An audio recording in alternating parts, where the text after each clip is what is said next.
There she is. I literally, the minute you switched over, my Skype crashed. I was like, no, why? Hello, everyone. Oh my goodness. Well, hi, I'm Katie Quixotic. This is our session 0 for the new campaign that I'm going to DM with Half-Rate Heroes here over on Gratuitous RP, so everybody go follow their channel. I should have created a command to link that, but I didn't think of doing that ahead of time. But I'll go type it in the chat in a second here. And why doesn't everybody start by introducing themselves? We'll go around starting with Carl. Hi, I'm Carl, and in this game I play Lafcadia Whitehorn, the Tabaxi Warlock.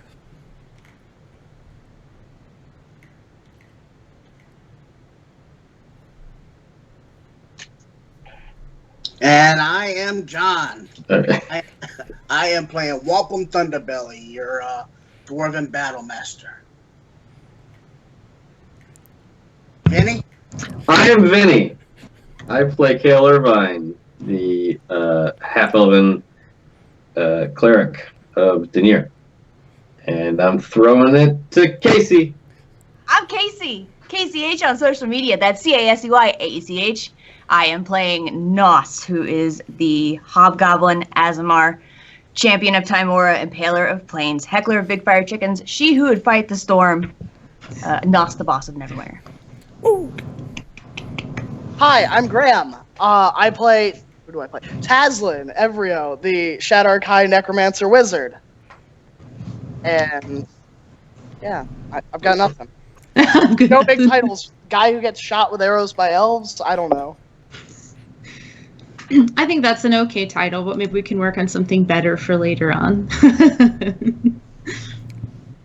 Well, today I want to spend some time getting to know about your playstyles and ask some questions about different DM things that you may or may not enjoy. And we'll get to know your characters as well. And then, of course, you can ask me any questions you would like. I'm an open book, and I'll answer anything that you have. So do you want to start by telling me about your characters, or do you want to start by asking me about any questions you have about how I plan to DM, any choices I might make, anything like that? I have some questions. All right, let's go with that. So, lots of times DMs have house rules or variants of rules that they prefer. Do you have any of those? I do like the optional flanking rule. My general DM style is I want you to have fun and do well, but I want to challenge you so you feel accomplished afterwards. So the house rules that come up are the sort of typical ones that work kind of in the player's favor. So optional flanking rules. I do like crit failures and successes on every roll, not just attack rolls. But I also I'm not going to make you stab yourself or accidentally cast a spell on yourself. A critical failure doesn't mean that you're somehow suddenly completely inept after having all this like massive amount of experience behind you. So it's definitely more of like environmental, like a level 20 rogue shouldn't be able to fail to pick a lock, but if you roll a 1, maybe it's because the guard rotation changed all of a sudden and you did happen to notice the sound of boots that shouldn't have been coming down the corridor, and you have your bonus action to hide, and I'll give that to you, and then you're going to have to try again because you missed it, that kind of a thing. So it's not just, oh no, you dropped your lockpick. It's going to make sense for your character, that sort of a thing.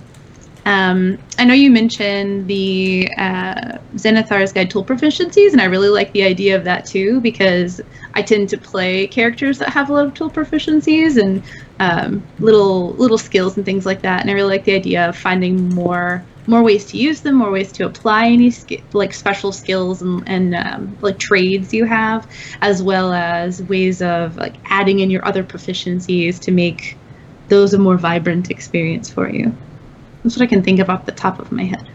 I will warn you, because I heard you mention that you like playing in the player's favor.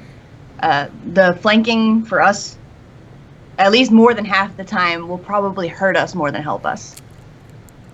Oh, okay. Just we can heads up take on that out. If you'd prefer not to play that way, I'm really flexible too. Well, I like what you followed up with there about how everything is circumstantial. Like, I heard people talking once about how to use shields specifically, and how a shield only covers so much of your body, and if you have it on your back, maybe it does give you the +2 to AC if someone strikes you on the back. Versus like, because maybe you're on the ground and you're crawling army style and you can't actually physically hold a shield properly like that. But if someone like got you in the hand or the arm, then your shield wouldn't work. Your shield AC wouldn't work. Flanking, maybe we can handle it like that. I don't know. Okay. That makes sense, actually. Yeah. At first, I was like, "You're proficient with the shield. You can use it however you'd like." But yeah, if it's on your back, then of course it would be situational. So okay, we could do. Yeah, maybe we'll do, instead of the typical optional flanking rules. If someone is like completely overwhelmed, then it might add like a bonus to attack. Oh, that makes sense. Yeah. Or something like that. But otherwise, perhaps not. We'll go with that. Go ahead. So when you say the flanking rule, there's a couple of variants of that variant rule, where there's the one where it gives you advantage, and then there's just the one where it gives you like +2 to hit, or something like that. Is that? Oh yeah, I've typically done advantage, but maybe that would be a better way of using it then, because +2 is like a moderate bonus at your level, especially. It wouldn't necessarily be game breaking. So, Right, and it would like maybe affect. I was about to say the AI, but it's not AI; it's you. I am the AI. The behavior of the enemies without it would make combat a little bit more dynamic, because they're trying to position themselves as well as just trying to hit us. But it would do it without making it like overwhelming, I think. Okay, yeah, I mean, advantage works out statistically to about a +5, so I think that's a good median ground then to make it a +2 anytime somebody is wholly flanked. Though I usually play where it has to be on opposite ends. If someone's just kind of fighting next to someone, then that's still pretty easy to defend against, because you're still in the same like field of vision sort of thing. So complete flanking and a +2. Okay, I'm good with that. Yeah. Yeah, I'm sure you'll think of more things along the way, unless anybody has any more questions right now. About anything? I mean, sure. Yeah, if you have a question about who I am or how I DM. Well, how do you handle character deaths? So with character death, of course, but especially at the level you're at, either being able to revive someone yourself or seek help from someone who could do so, depending upon who it is, of course, that passes, would definitely be within your ability, obviously. I do like the idea of the sort of like optional resurrection rituals that other people have come up with, where it's more difficult each time a character dies for them to come back, which makes sense. You're sort of like slowly severing your connection with your corporeal body in the mortal plane. But if you would prefer to have the straight rules where revivify, raise dead, spells just kind of bring you back and it's no problem, then we can play that way as well. Which would you all prefer? I always like the option of, all right, you're dead, and magic brings you back. But a lot of the DMs that I have played with, and I've also implemented it, is for the next 24 hours, you've been resurrected, so you're not feeling exactly right. So they've run it as you have been, I guess, poisoned for the next 24 hours. Oh yes, that old resurrection illness. Yeah, or like stage 3 exhaustion. Where you come back and yes, you're back. Yes, you can do things, but you're not exactly right.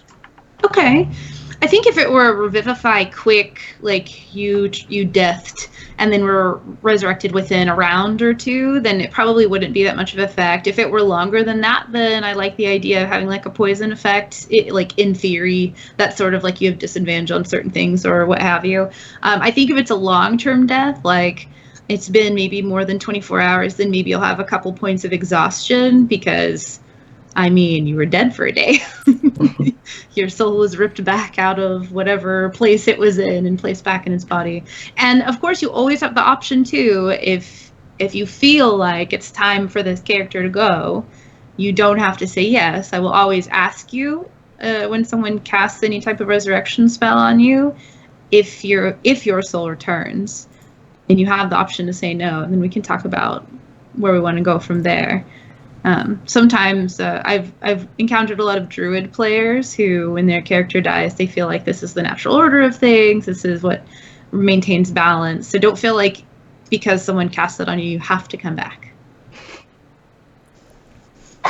I would add that I think there are some spells that bring you back from the dead that already implement some of those penalties. You're exhausted. You have X levels of exhaustion, etc., etc. So. Would anyone be like interested in like random glitches or like the glitch of resurrection chart thing? I know there's a few of those. I've never heard of that. Oh yeah, it's something I've fiddled with in the past with some of my campaigns.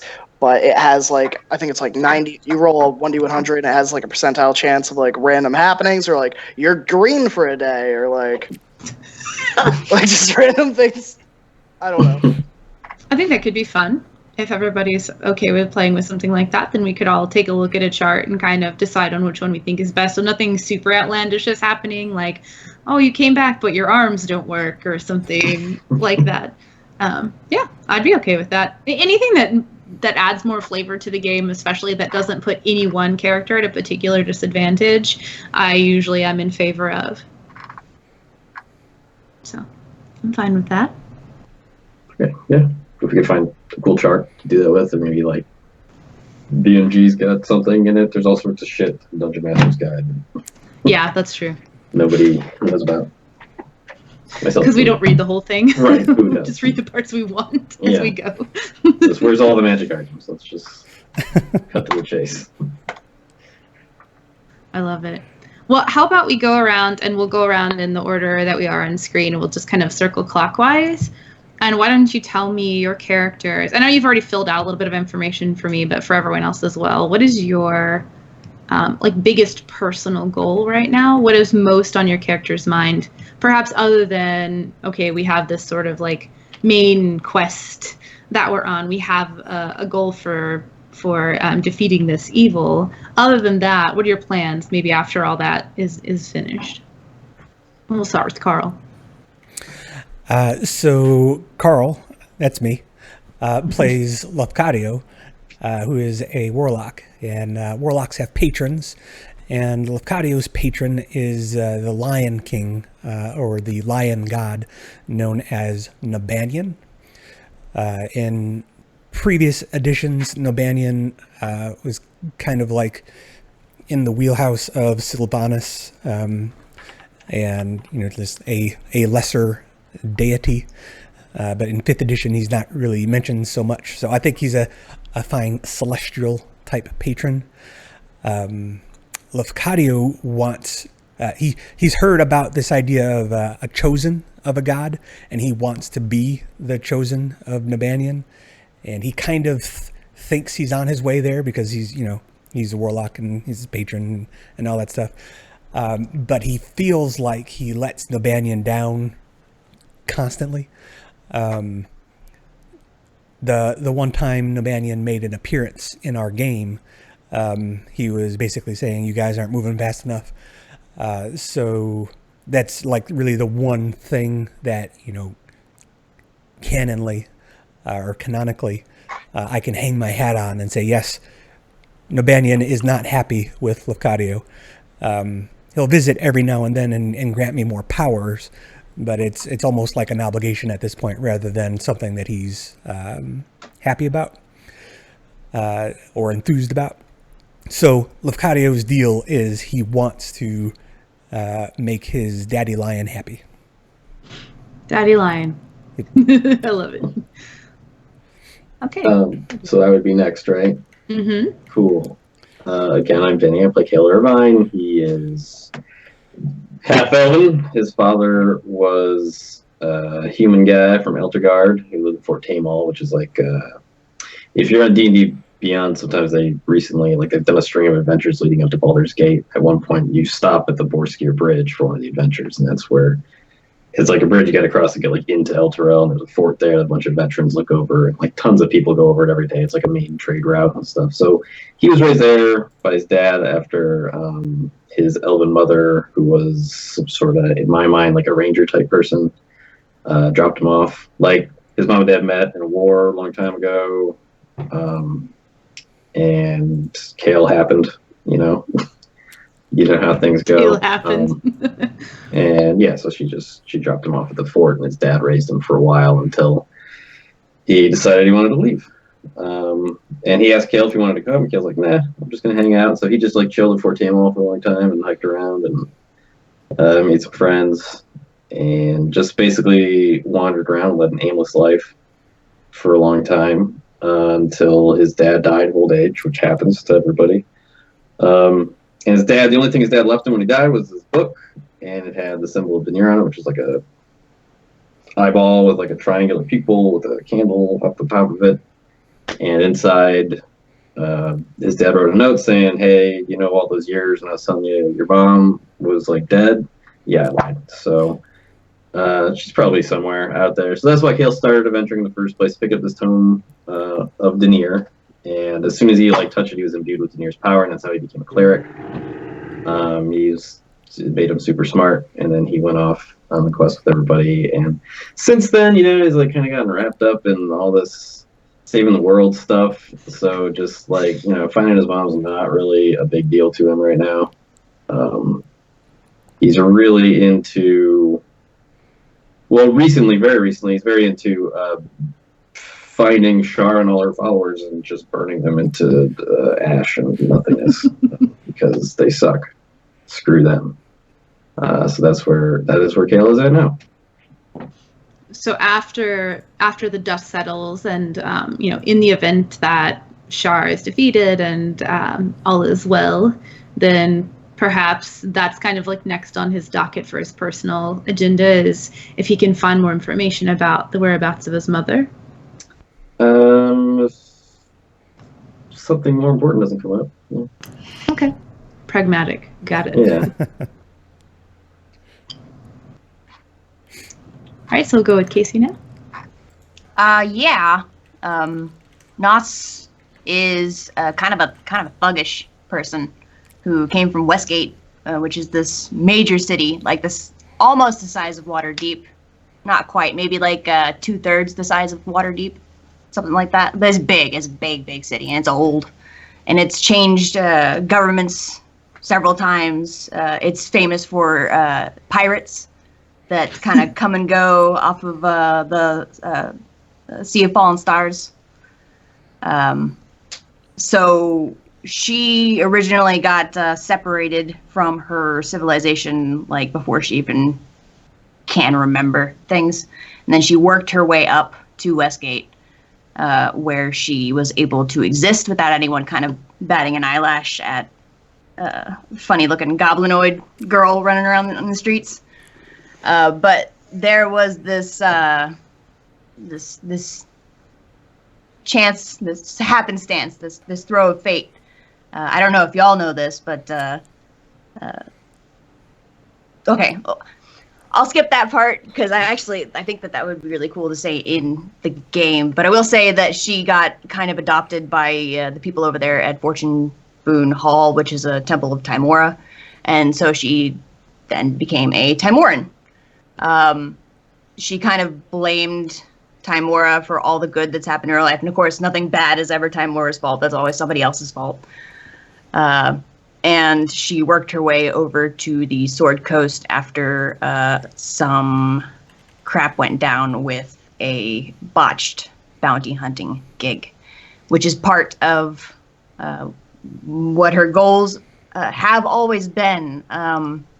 She would like to go back to Westgate someday.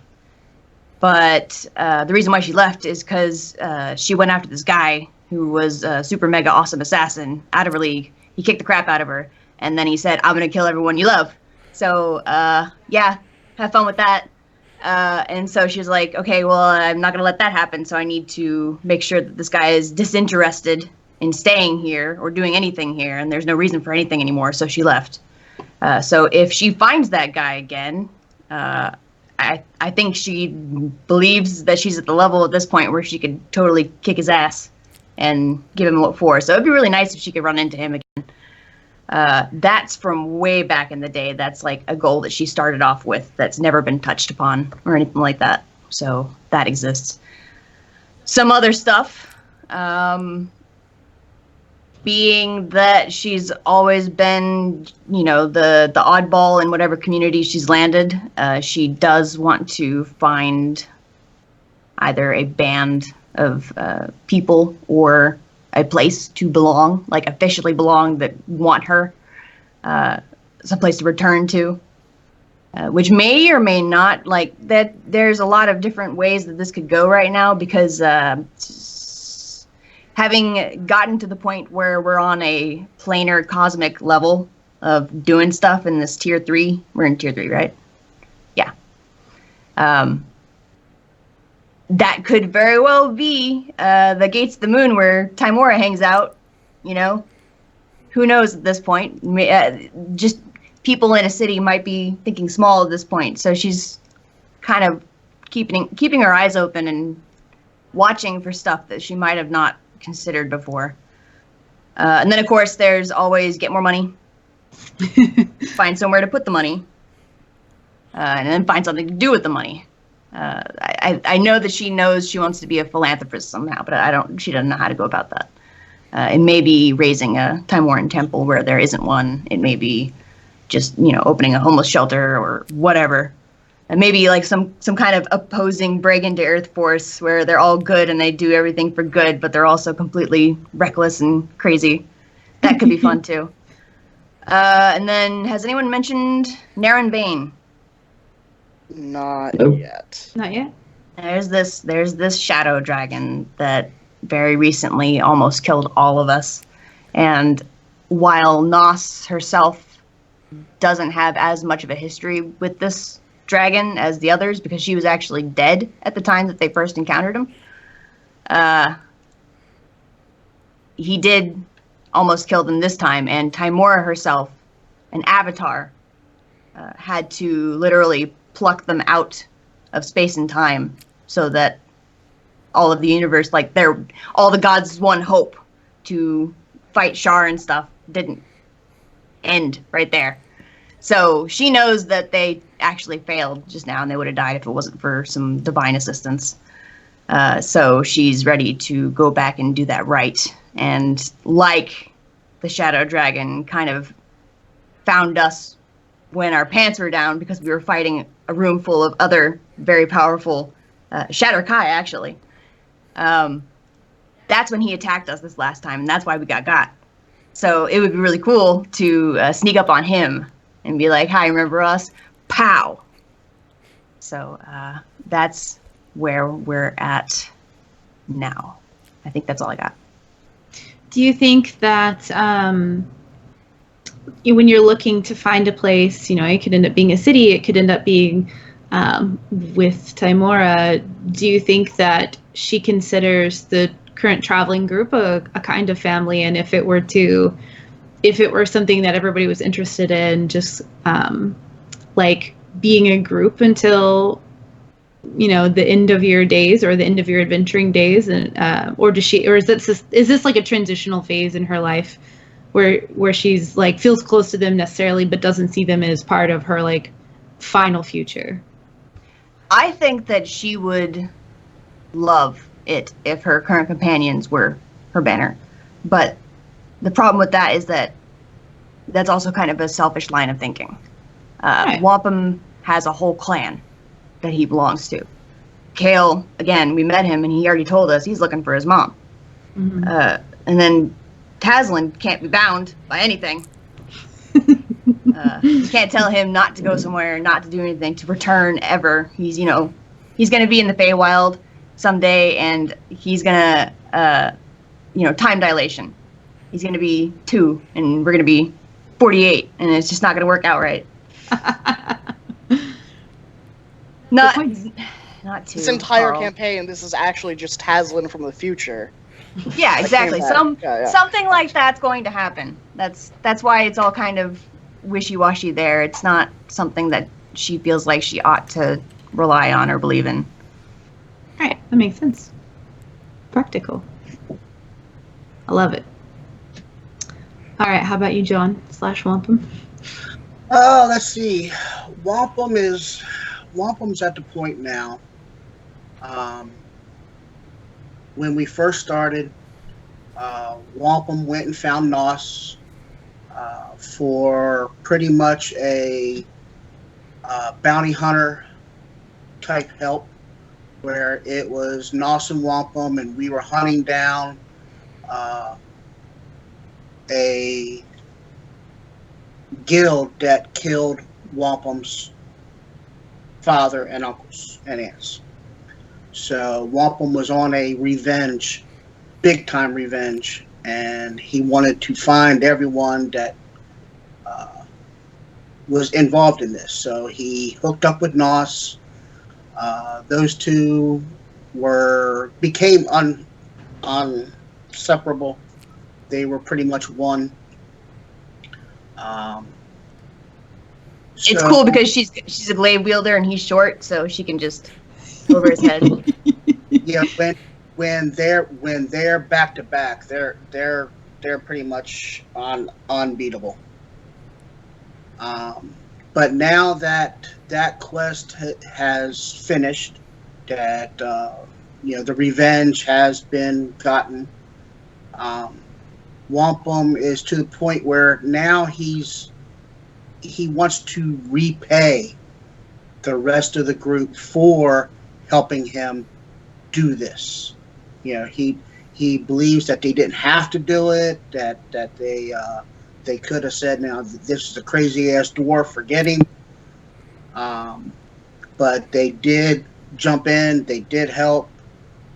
So Wampum feels like he needs to repay for all the dangers and all the damage and death that they went through. He wants to help Nos with whatever quest that she decides to go on. He wants to help Kale find his mother. Whatever avenue that everybody decides to go, Wampum is at the point where, okay, you have my ass, let's go.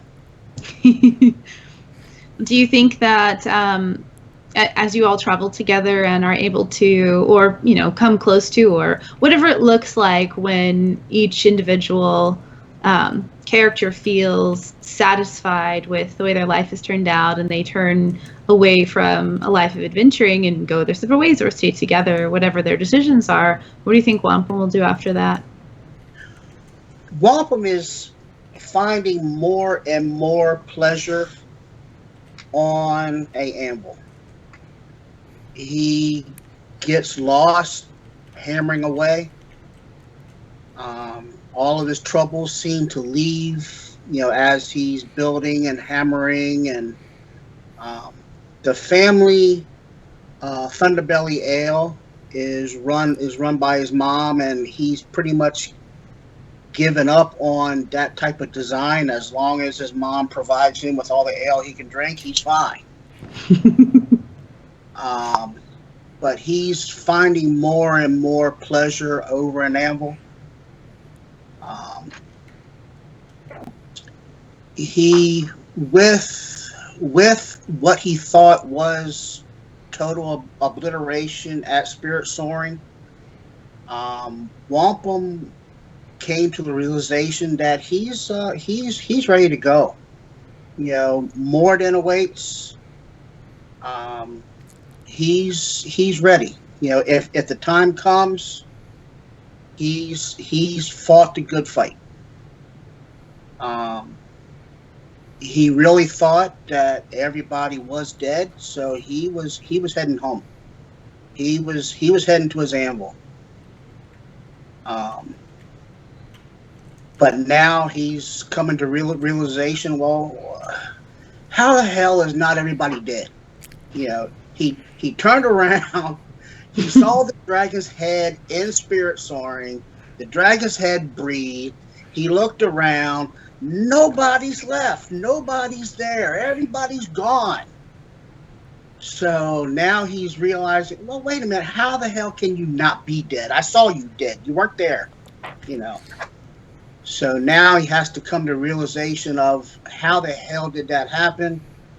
So he has to now, where he was going to be peaceful, he was going home, he was going to his anvil, and now he has to turn back around and say, well, I gotta start swinging again.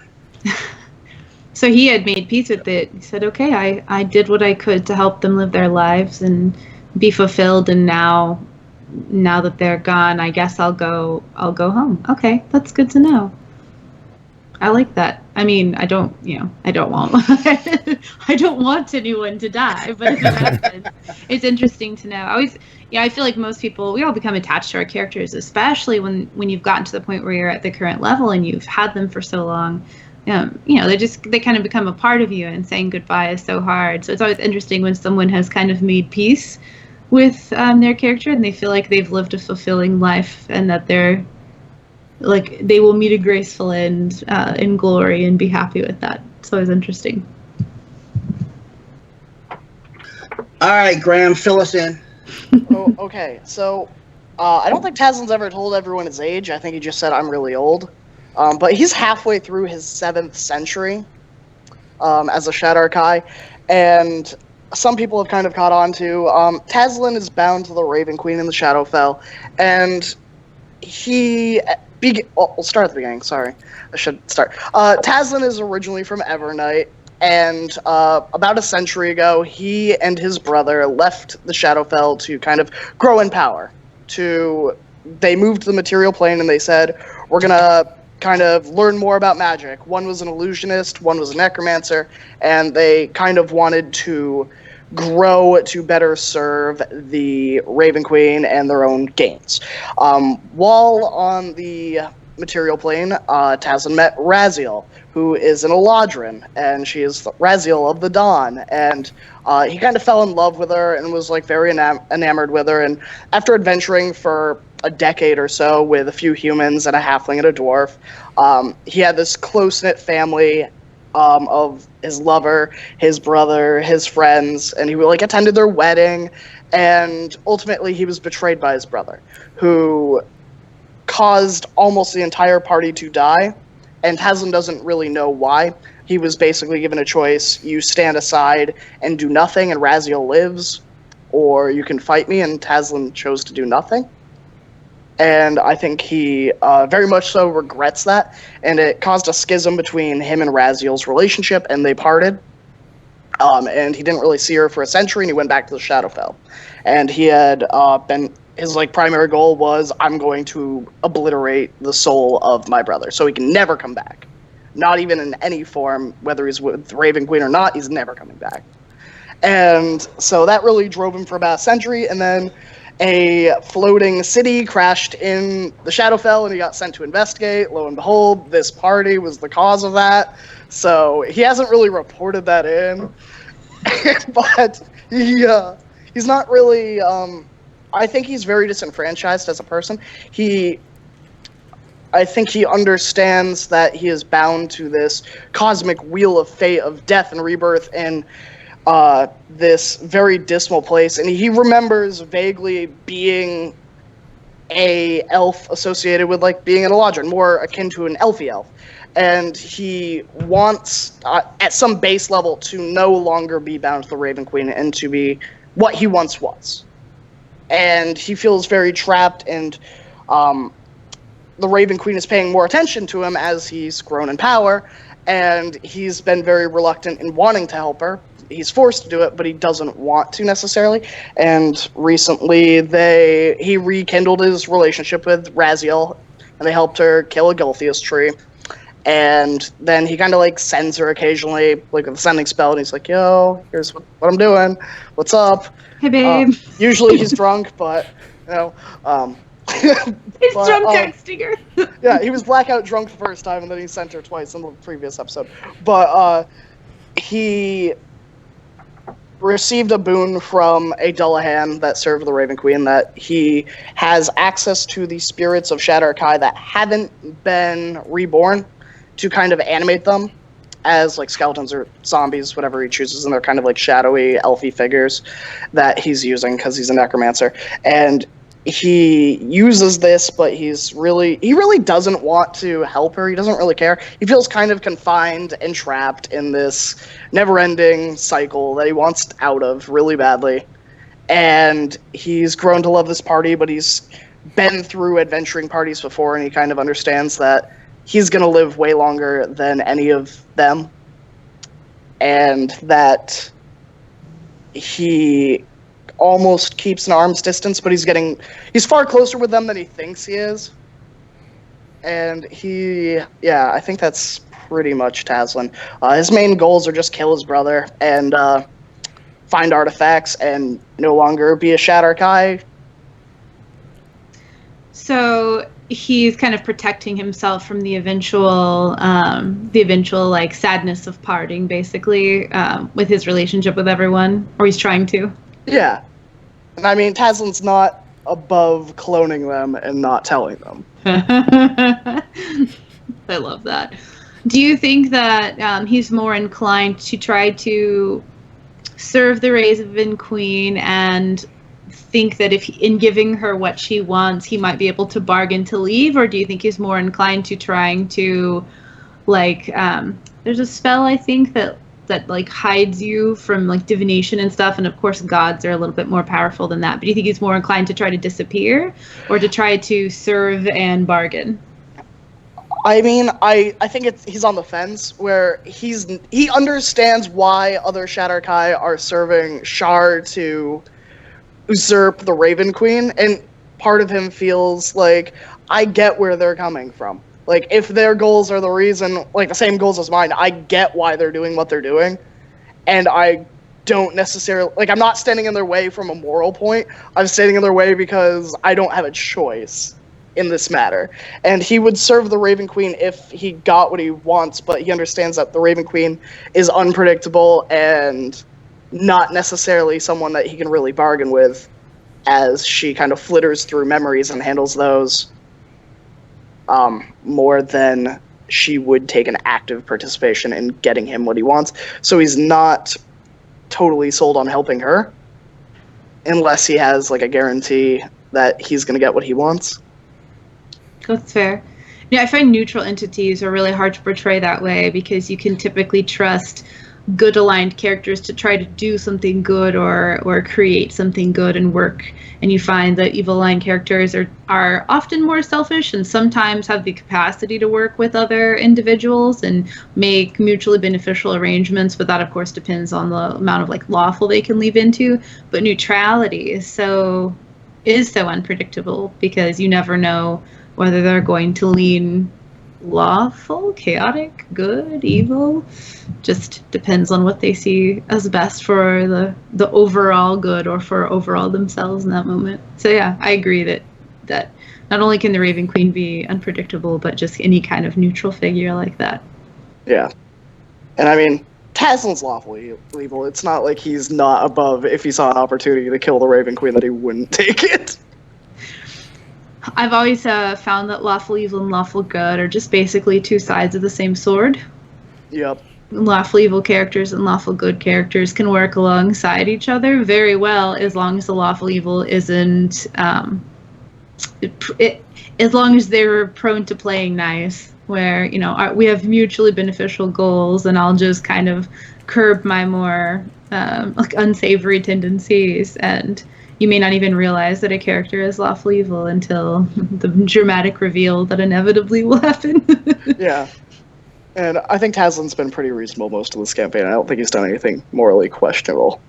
I mean, besides, he has a Night Haunt that he has named George that's currently in the Shadowfell just chilling.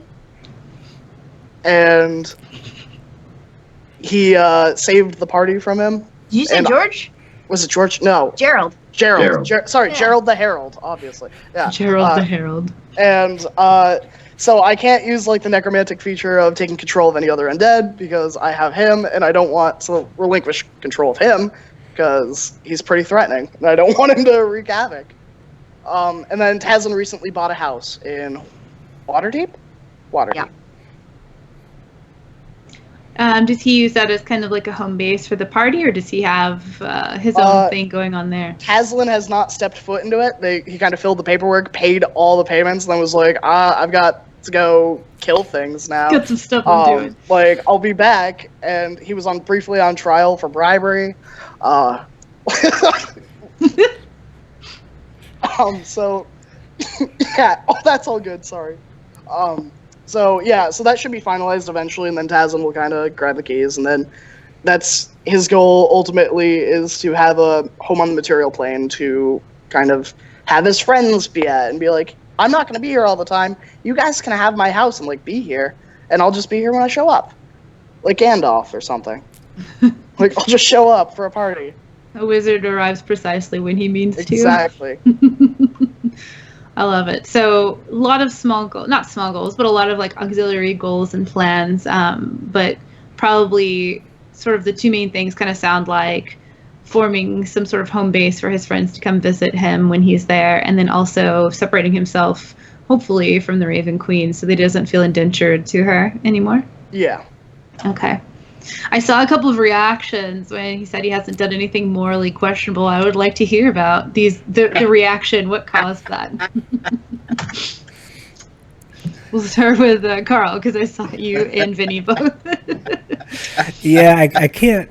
I have a hard time with the straight face. Well, it's just he brings folks back from the dead, and not in the good way. That, I guess, that's the most morally ambiguous thing. I mean, he has done some other things, but he claims to have been possessed by an evil weapon at the time, so it's tough to say. Which one? The Sword of Kaz or the Scythe of Storms? Exactly. There's been a lot of times he's said this like a dozen times at least, where he's like, well, if we're not going to get paid, then why bother doing it? Oh God, yeah, the whole Greenleaf's situation. Oh. Yeah, he tried to hide the fact that we found like this really powerful artifact that people were looking for because he wanted to get paid for it first. It's never anything that's like supervillain style or anything, but it's always just like little like moments of greed or what do I want to say? I don't want to say the word tender evilness. You know, he's just Tenderly Evil is a song I feel like I need to write now. Tenderly Evil. Tasman's always got like something to say to a revelation that is like the worst thing you could take out of it. Yeah. Yeah, like I've never had any doubt as a player that Tasman is evil. And I think Kale realizes that too. Like he's definitely not a good person, right? But he is helping save the world and shit anyway, so you know, we'll work with him until it becomes untenable, if it ever does. So for someone like Kale, who of course is always looking to, or it seems like is often looking to do good and to like spread the light of Denier and things like that, do you think that compartmentalization is in hope of little redemption? Do you think that that Kale hopes that by being around Taslan, he's having a positive effect on him, or do you think he accepts his nature as it is?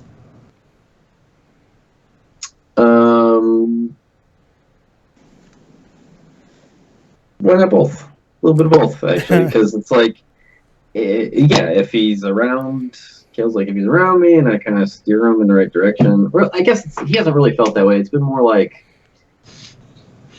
Kale feels like he's there to stop Tasman from doing like the worst things that he could do. He's his babysitter. Right?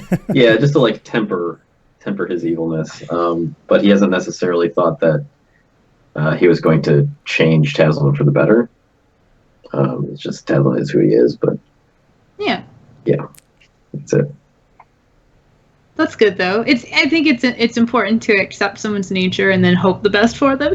Because you can't change anyone; they can only change themselves, right? So that hope of, well, at least if I'm here. Well, I mean, it depends on the type of change you're talking about. So if you want to change someone from a corporeal, physical form into a pile of ashes, I could totally do that against their will. That's true. That is true. That's actually pretty interesting. This is a topic, because like one of the main reasons when I wrote Tazin for why he wants to be separated from the Raven Queen is I think at one point Tazin was a good person. And I think just being in the Shadowfell over and over and over and over and over, you eventually kind of corrode into this harsh, ruthless, callous individual with very little regard for life, in a sense. And that Taslin on like a base level knows he's not a good person anymore, but he's like, I used to be a good person, and all of this is because of this, and I want to be there eventually, but I am so far from what I was that I don't know really who I am anymore. This is just current me. Do you think that somewhere down, like maybe deep inside or maybe in the back of his mind, he is kind of hoping to restore that, to maybe not to become his old self, because of course you've grown in a lot of ways from that time, but maybe to learn to adopt those more altruistic traits that come with being a good character or a good person? I mean, I think the way Tazin does it is by helping people that are more altruistic than him and doing more good than him, he feels good. So his relationship with Raziel is like, Raziel's doing good. So, I mean, by association, by helping her and like being support in that front, I'm doing good. Maybe not necessarily directly, but at least he's part of the doing good. Okay. I can identify with that. Yeah. I mean, and there's more than one way to, what do they say? More than one way to skin a rabbit, of course. So sometimes you can do good, even if your intention wasn't, I'm trying to do the most good.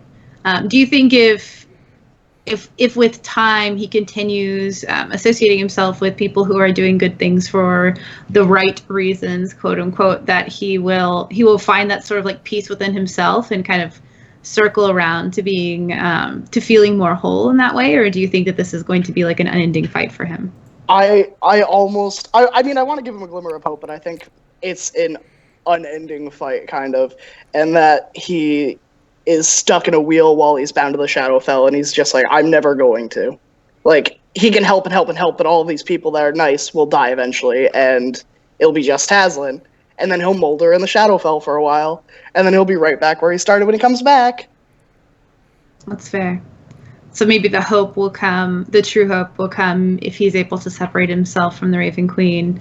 And if he were to do that, do you think he would never go back to the Shadowfell? Do you think he would stay on one of the other planes or just become a traveler? I mean, I think he would probably go to either the Feywild or the material plane and kind of stay there. And he would just kind of, either he would settle down with Raziel and help her do what she needs to do, or he would kind of travel planes and stick on the material plane with the people he loves until they die. Right. Because he thinks of things in like terms of centuries instead of like a decade, 20 years, 30 years, because he's like, I'm going to potentially live forever, almost. Yeah, or for what seems like forever to creatures who only have an 80-year lifespan, for sure. Yeah. Changing gears a little bit, how do you all feel about if I were to periodically ask you to contribute to the narrative, more so than being dynamic figures in the setting, if we were to happen upon an altar in like a mountain, the base of a mountain outside of a desert, and it's this like harsh environment, and I were to say, and you see, what do you see on this altar, and I were to ask one of you to describe it, how do you feel about contributing to the setting in that way?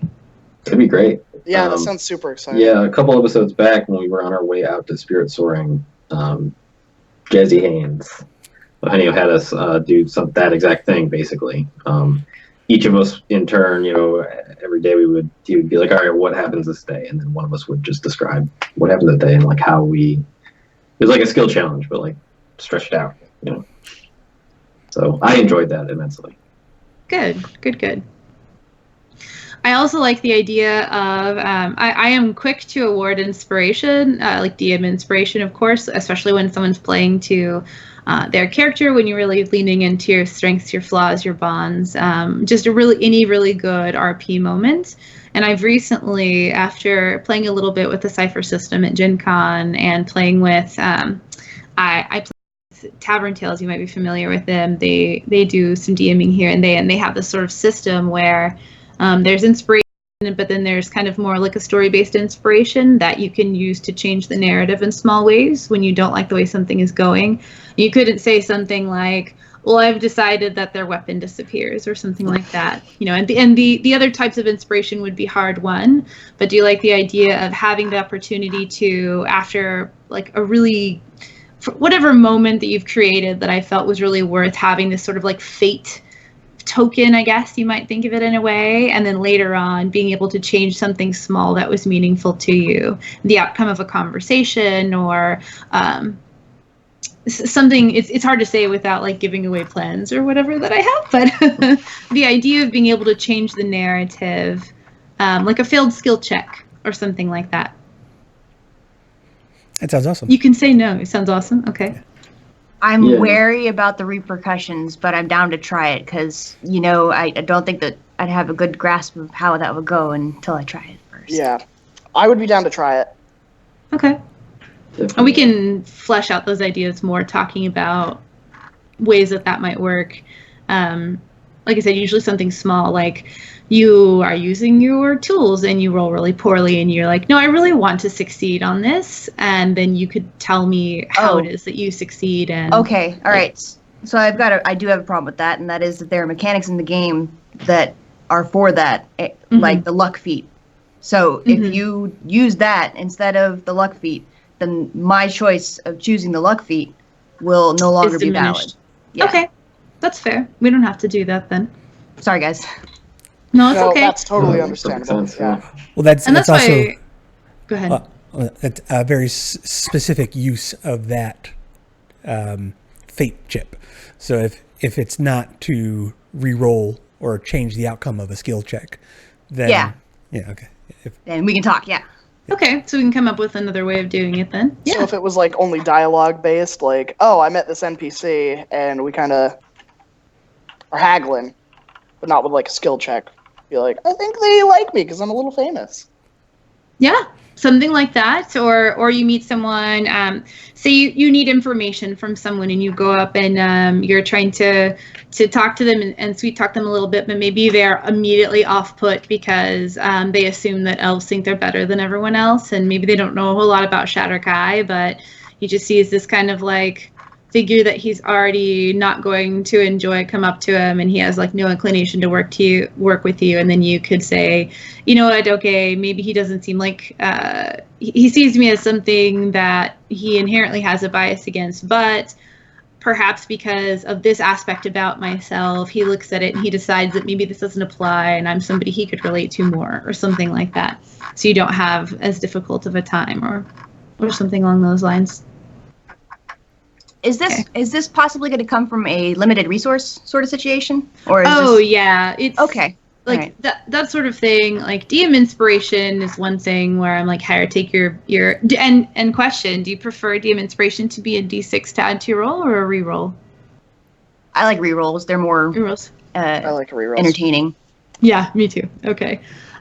So the sort of like story, sort of like fate token, I guess, would be something that would be much more difficult to earn, because the tendency will be more for DM inspiration, and of course you can only have one of those, so spend it and you can receive more, but it would really have to be a unique scenario that was created, or something incredibly altruistic, something that changed the fate of the story might earn something like that, rather than like an everyday action. Like I know John's not here right now, but like Wampum kind of having made peace with the idea of death and feeling like, you know, I've done a lot and I want to follow them, you know, and continue on with their story and help them all.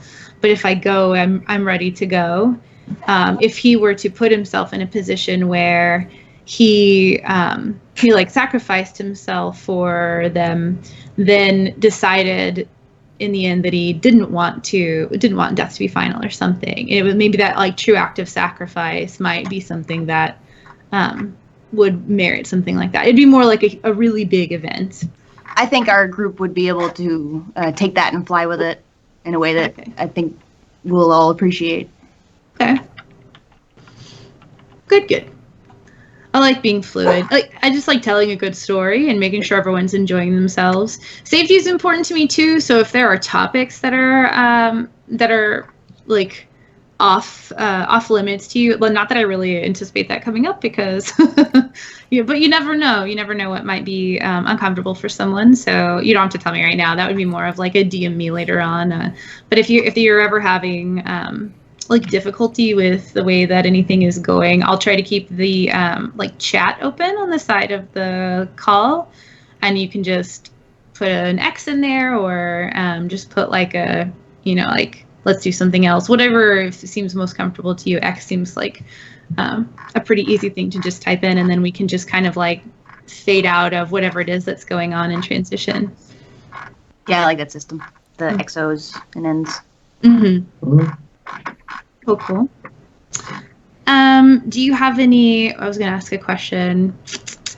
With what things have, like, what unique instances have you run into with DMs before where they've done something unexpected that you've truly enjoyed, like either a way that they make a call or a system that they implement, a house rule that they've included in your gameplay, something that maybe doesn't even have to have like caught you off guard necessarily, but just something that when it happened, you're like, I really enjoyed that and I want to do that more.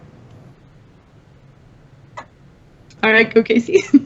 I got one. Oh my gosh. I am a huge fan of the books, the D&D novels, and I go nuts whenever there's something from the books. Like when Jazzy sent us to Spirit Soaring, I was like, oh yeah. Spirit Soaring! It's a big deal. I need to read these books then. We were like, Hatterley, my son. Yeah. Okay. Yeah, just because I am a huge fan of the books, and there's a lot of depth that the world is given. The details. I think I mentioned to you before. I am in love with the details. They make the world real to me. Mm-hmm. Yeah. So anything that's used out of the book. I relate to that. I read the Silmarillion. I really like details in history.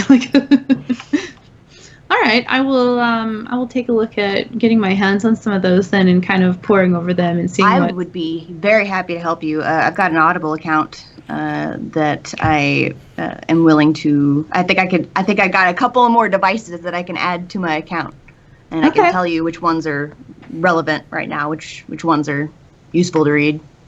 Yeah, that would be great. We can put it on my phone and I'll just start listening to them on my drives to work and back.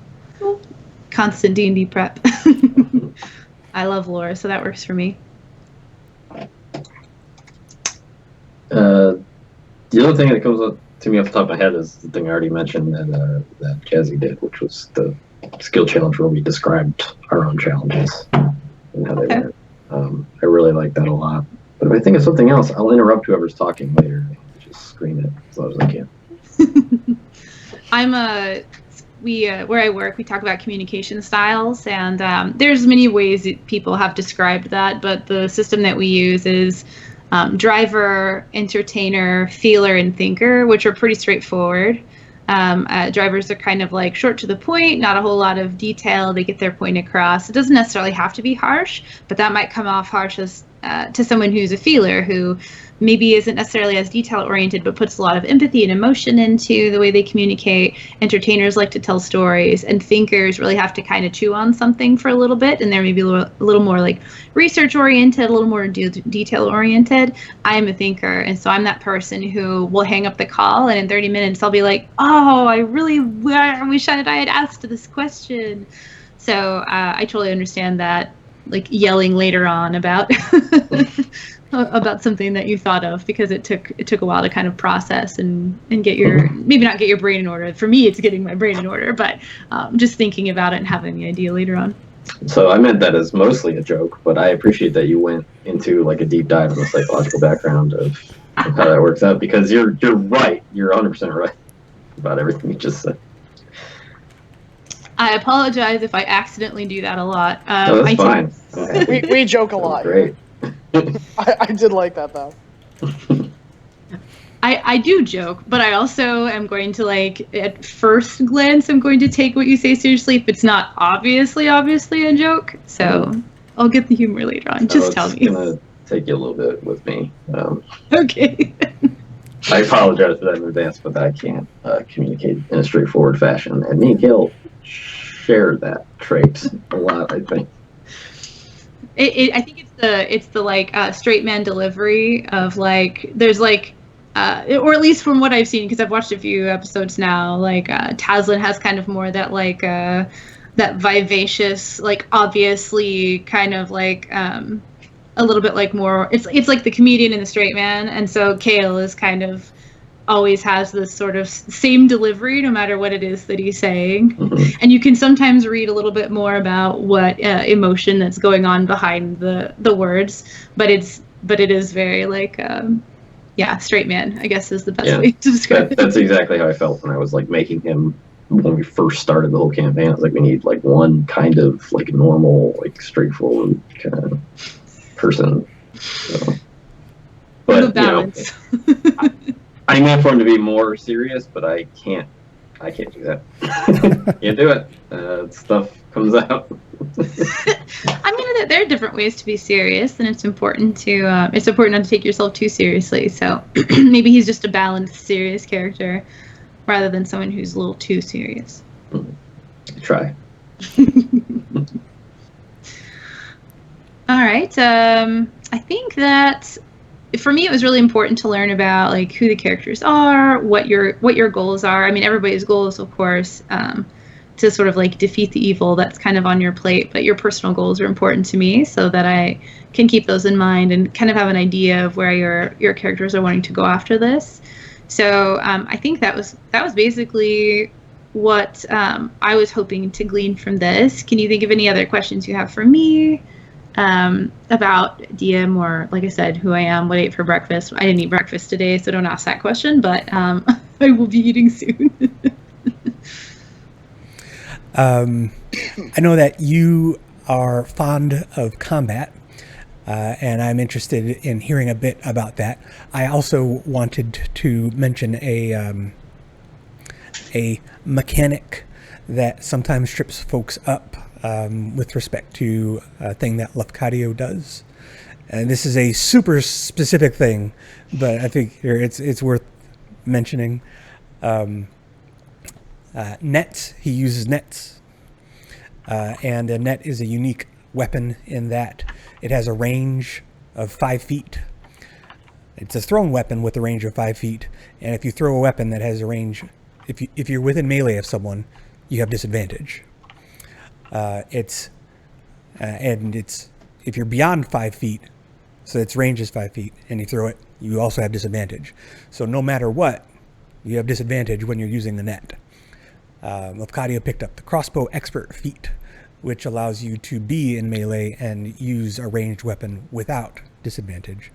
So he can run up to someone and throw a net on them and then run away, because he also has the mobile feat, which means if he attacks someone, no attack of opportunity.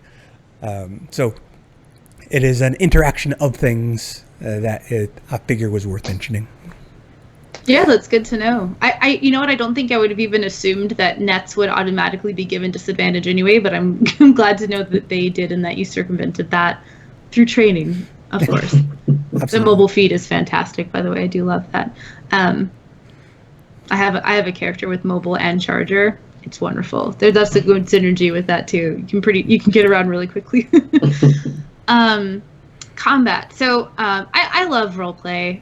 That's obviously the big draw of D&D. If I didn't like roleplay, I would just be playing Adventure League all the time. And so getting really into the head of a character, or as a DM, really learning and empathizing with my players and my characters is important to me, because I want to be able to tell a good story. But what I really love about combat is that this is the like thought exercise for me. This is the strategy challenge. This is the okay, there's a challenge in front of you and you need to think quickly and you have a bag of tricks, and which one is the best for the situation? What can you do to change the outcome? I tend to play characters that are utility characters, and as a DM, I try to create really robust encounters that make sense. Obviously, I'm not just going to throw weird things at players, but that create interesting scenarios, pairings that you might not have assumed.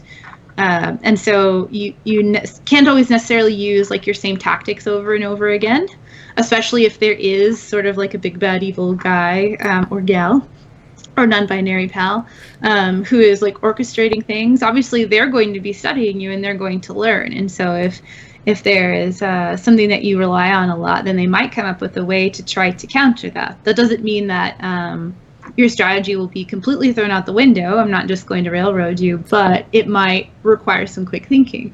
And I really like watching people take the skills that they've acquired and applying them, and watching how everyone does something a little bit differently, and what you might assume someone's going to do based on what you know of their character might not be what they do, and then the contribution, I don't know, it's like watching everybody come up with a different solution for the same problem. And I love watching how that plays out and how that affects the combat, but also the story, like getting into the character's mind. I guess there's a lot to it. I just really like I like the strategy, and I like seeing how people meet a challenge.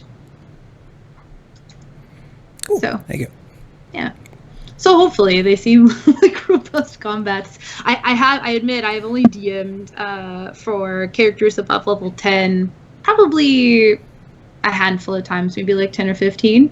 So this will be challenging for me because I am used to more around that 5 to 10 range, where the campaign starts and it inevitably stalls because of scheduling issues. So this will be really fun to me to kind of play with some more of the higher challenge rating entities. Use the Roll20 token indicator, guys. Those help a lot. Indicator, what do you mean?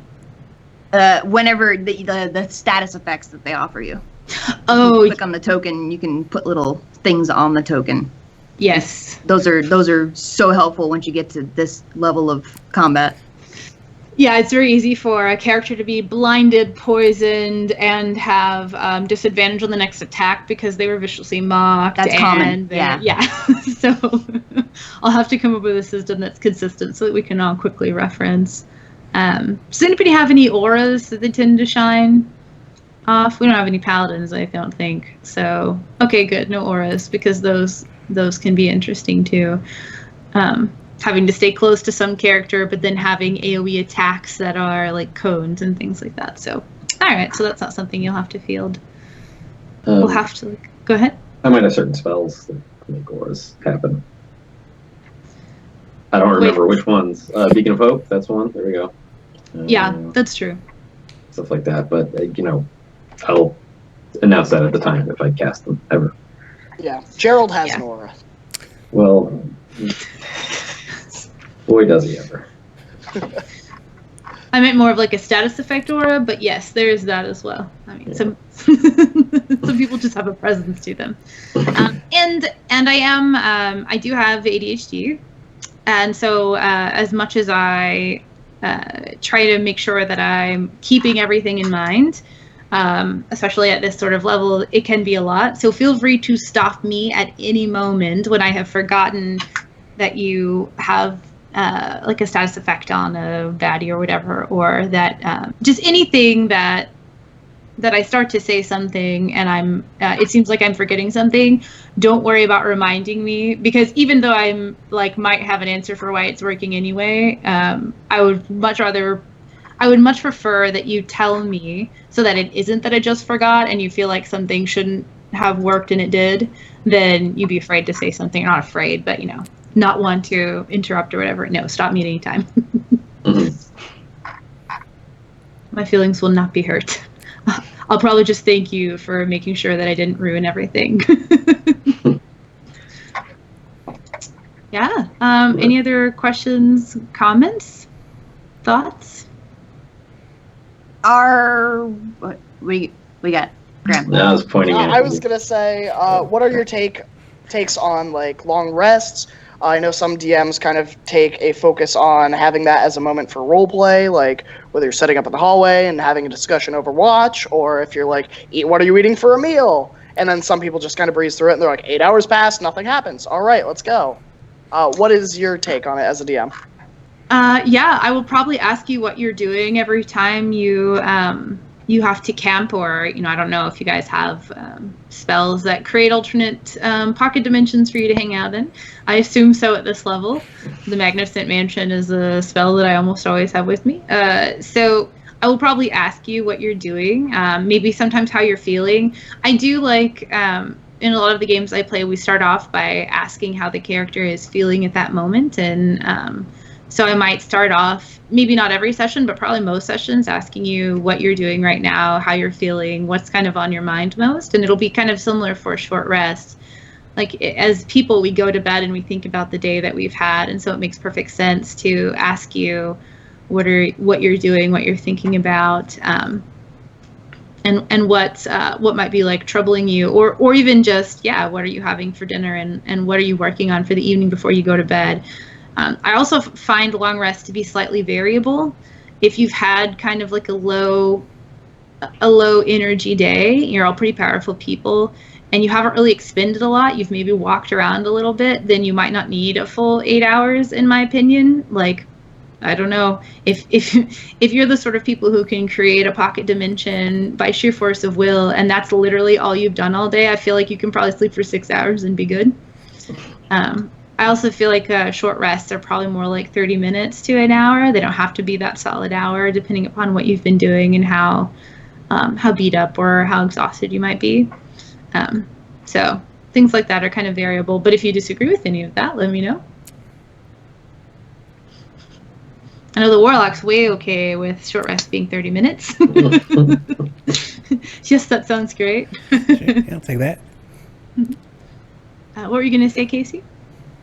I was going to ask you if you wanted to know the difference between some of the stuff that our world has versus the canon world from the books, from like the actual like Sword Coast Adventures Guide and stuff like that, or if that's something that you want to be filled in as we go. No, I mean, if you have some ideas, I obviously, in talking to a few of you, I realized that you know a lot more about the Forgotten Realms lore than I do.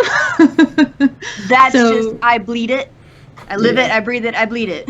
That's okay, though, because that means I have a constant resource. What are you telling me? This is supposed to be like? Well, in 1308, this happened. The Darkening. The Darkening. What are the differences that, or at least what comes to mind when you think about that? So when we started, our channel had 2 shows going at the same time, and we had the same DM for both games. So the DM decided that it would be really cool, and we agreed if those 2 games shared universes. So the game that came prior, we did Storm King's Thunder, Out of the Abyss, and Tomb of Annihilation. And we decided that we were going to have our game set post Tomb of Annihilation, which means post Death Curse, which means a lot of really big names have kicked the bucket because they didn't have as much HPs as they needed, and the curse was affecting everybody. So we've got some people dead that are in the handbooks that are no longer there, and stuff's been changed around. For instance, in Neverwinter, which is like, I don't know, would you say it's kind of our home away from home at this point, or? I don't remember where the recall goes right now. Yeah. Yeah. We've got a statue there, kind of. We are Thanes there. We are Thanes, yes. So the guy that runs that place, there's the Neverwinter MMO on the internets, on the onlines. Yes. And you go up to the Protector's Enclave, and there's this guy standing in front of the throne with gray hair and lion stuff. He's all decked out. That's Degel Neverember. and he was the Lord Protector in our realm until he got by the death curse. And that's kind of where the story started. It started with an imposter coming in and taking control, and we had to stop the imposter and do all the stuffs. And then because that imposter got stopped, Neverwinter has gone without a Lord Protector for some time. And it's been kind of watched over by the Lord's Alliance / Harpers / Darathra Chandrel from Tribor, who is a character from another campaign. It might have been Princess of the Apocalypse or something. Really? Yeah, I don't remember. I think I met them in Storm King because I did start DMing Storm King at one point. So they were at least mentioned in that one, but I don't know if that's where they originated. Yeah, she was a Harper. She was just a Harper, and then stuff happened, and then she assumed control of Tribor. And so we know her, and she's kind of been the person who has been explaining to us how that whole process goes with Neverwinter and whatnot. So last time we left off, Nos was about to throw her hat into the ring to become Lord Protector of Neverwinter, and then she died.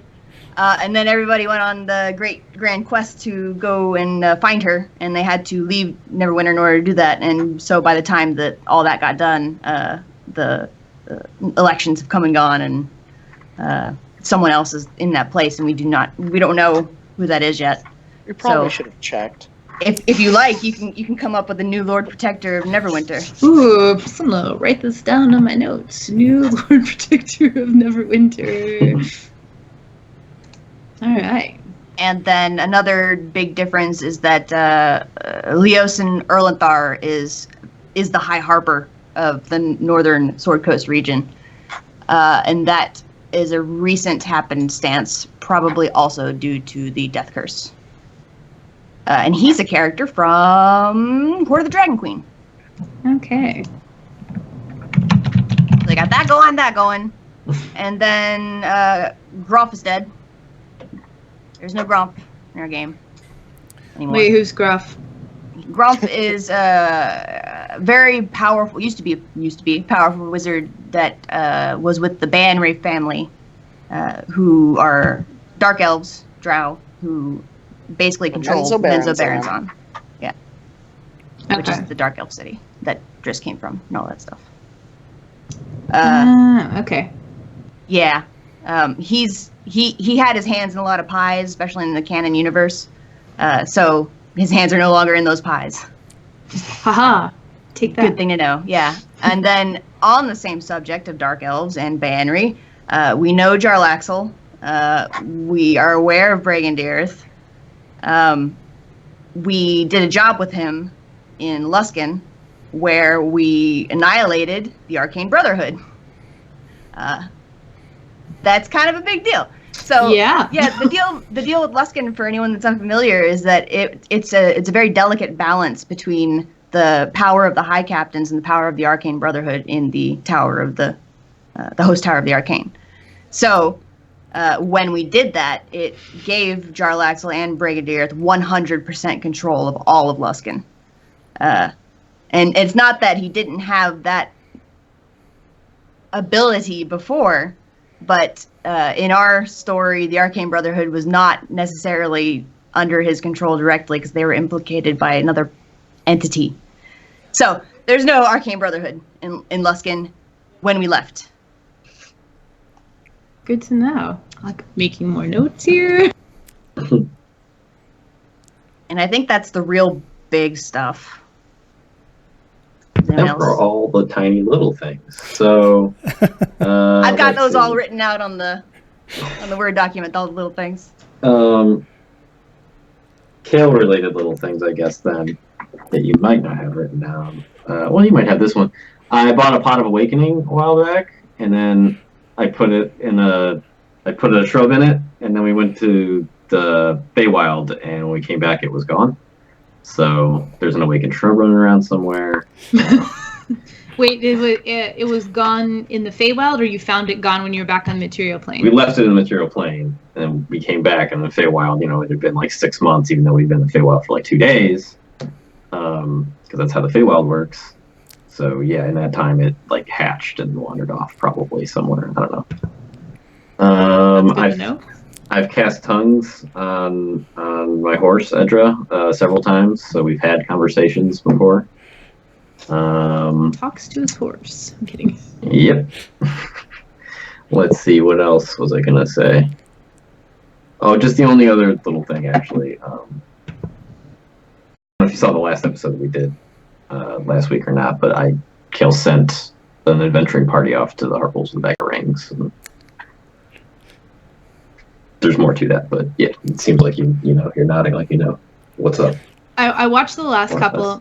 My plan over the next like week or so is to kind of like start a little ways back and work my way forward so that I can kind of absorb a lot of the details of what's gone on, and kind of like prepare and use that as I move forward with the story. So. Cool. Taslin and Kale are members of the Watchful Order of Mages and Protectors in Waterdeep.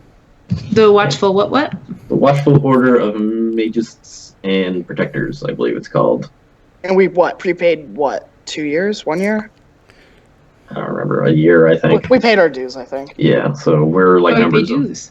it's like a mages guild that like protects the city in Waterdeep or whatever. And the Blackstaff, Vajra and Kale they worked together briefly while he was in the city on some stuff.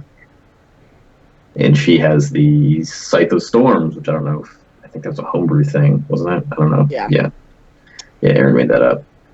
But it's basically an evil artifact we gave her that can end the world in a storm or something. I don't know. We don't have to worry about it anymore. Tassim got possessed by it. Seems like a good place for it. Yeah. And then Taslin has a camel named Camildon Diaz. I love it. That's all you need to know about Taslin. Yeah, I think that's it. Other than that, yeah, we wrote all that stuff down for you in our Word docs, so you got all the other little noodly details, I think. And with the last episode, Wampum has paid for Hamilton Diaz to be outfitted in all kinds of brass and copper fittings that he can be heard coming from a mile away. I remember watching about the bells and I was giggling unendingly. It was great. What'd you say they were? Brass and what? Brass and copper fittings. Copper. They're all braided in his fluffiness. Yeah, camels don't really have manes, so he's a fluffy camel. We'll make it work. Like the clip-in extensions, it'll be like that. I love it. Yeah, and I love little things like that. I don't feel like I feel like anything that enhances the story, makes the characters more real, is worth discussing in most cases. So don't be afraid to take time to, whether you're playing a joke on someone or not, to do little things and have side conversations. And when you're having dinner for the evening, everybody doesn't have to go to their own room and do their own thing. If you want to pull somebody aside and have a conversation with them, do it. Cool. We've done that, so we will continue to do that. Okay, good. That's good. Not necessarily a direction we have to go in, but Graham's original character is a tiefling who died. Allie. We tried to res her, and she could not be resed. And through magic, Kale discovered that she was being held by Zariel in Avernus for whatever reason. So Zariel, the Lord of the first level of the first level of hell. I only bring it up because the next adventure book coming out is specifically a descent into Avernus. So I feel like it's worth mentioning. So maybe that's. Do you think that that would be important to maybe not Taslim, because Taslim would wouldn't have. care. Yeah. But do you think that that's do all of you think that's something important to your characters to go try and free Ali's spirits? It would be for Wampum. Wampum made a promise to her over her tomb that he would either bring her back or make her rest peacefully. It's a weird situation because on the one hand, yeah, I mean, some of us did kind of bond with Ali and feel bad about it every time I think about it. But on the other hand, if we all die doing something for ourselves when the planes are constantly at risk and we are being called upon to rescue it, wouldn't it be selfish to go after her? Yeah. Like, Right. It would make sense if we had to go there anyways, but otherwise, with the amount of, like, crazy stuff happening on the planes, we don't have enough time to do side quests. Our lives are not our own anymore. Yeah. Because everything's on fire and terrible. We could become like the patrons of some other adventuring party or something and be like, hey, could you go help our friend out? And But isn't that like a cheap way out? I mean, and that's a Great heroes. possibility for the right amount of money. There are other people in the world who maybe aren't as powerful as you because you are unique individuals, obviously. But traveling to hell, it's not necessarily like completely impossible for the right party. So Yeah, we can pull together like. And I mean, we 10,000 haven't tried gold or- bargaining with Zariel either, and just be like, can we just pay for her soul? Like, don't really know why you have her in the first place. We haven't really tried to know that. I think there's a spell that lets you was it interplanar? That lets Yeah. you contact someone on another plane, just to, like, instead of sending where you kind of have to like. Contact other No, plane then. where there's like a 5% chance you lose your mind. Yeah, that's the one I'm thinking of. Worth it. Mind break. It's higher Pay than someone to that. do it. But it's not a permanent loss of self either, so, you know. It's like temporary insanity with the exchange of information. Is it temporary? I think it only lasts like a day or something. Right? Or is it?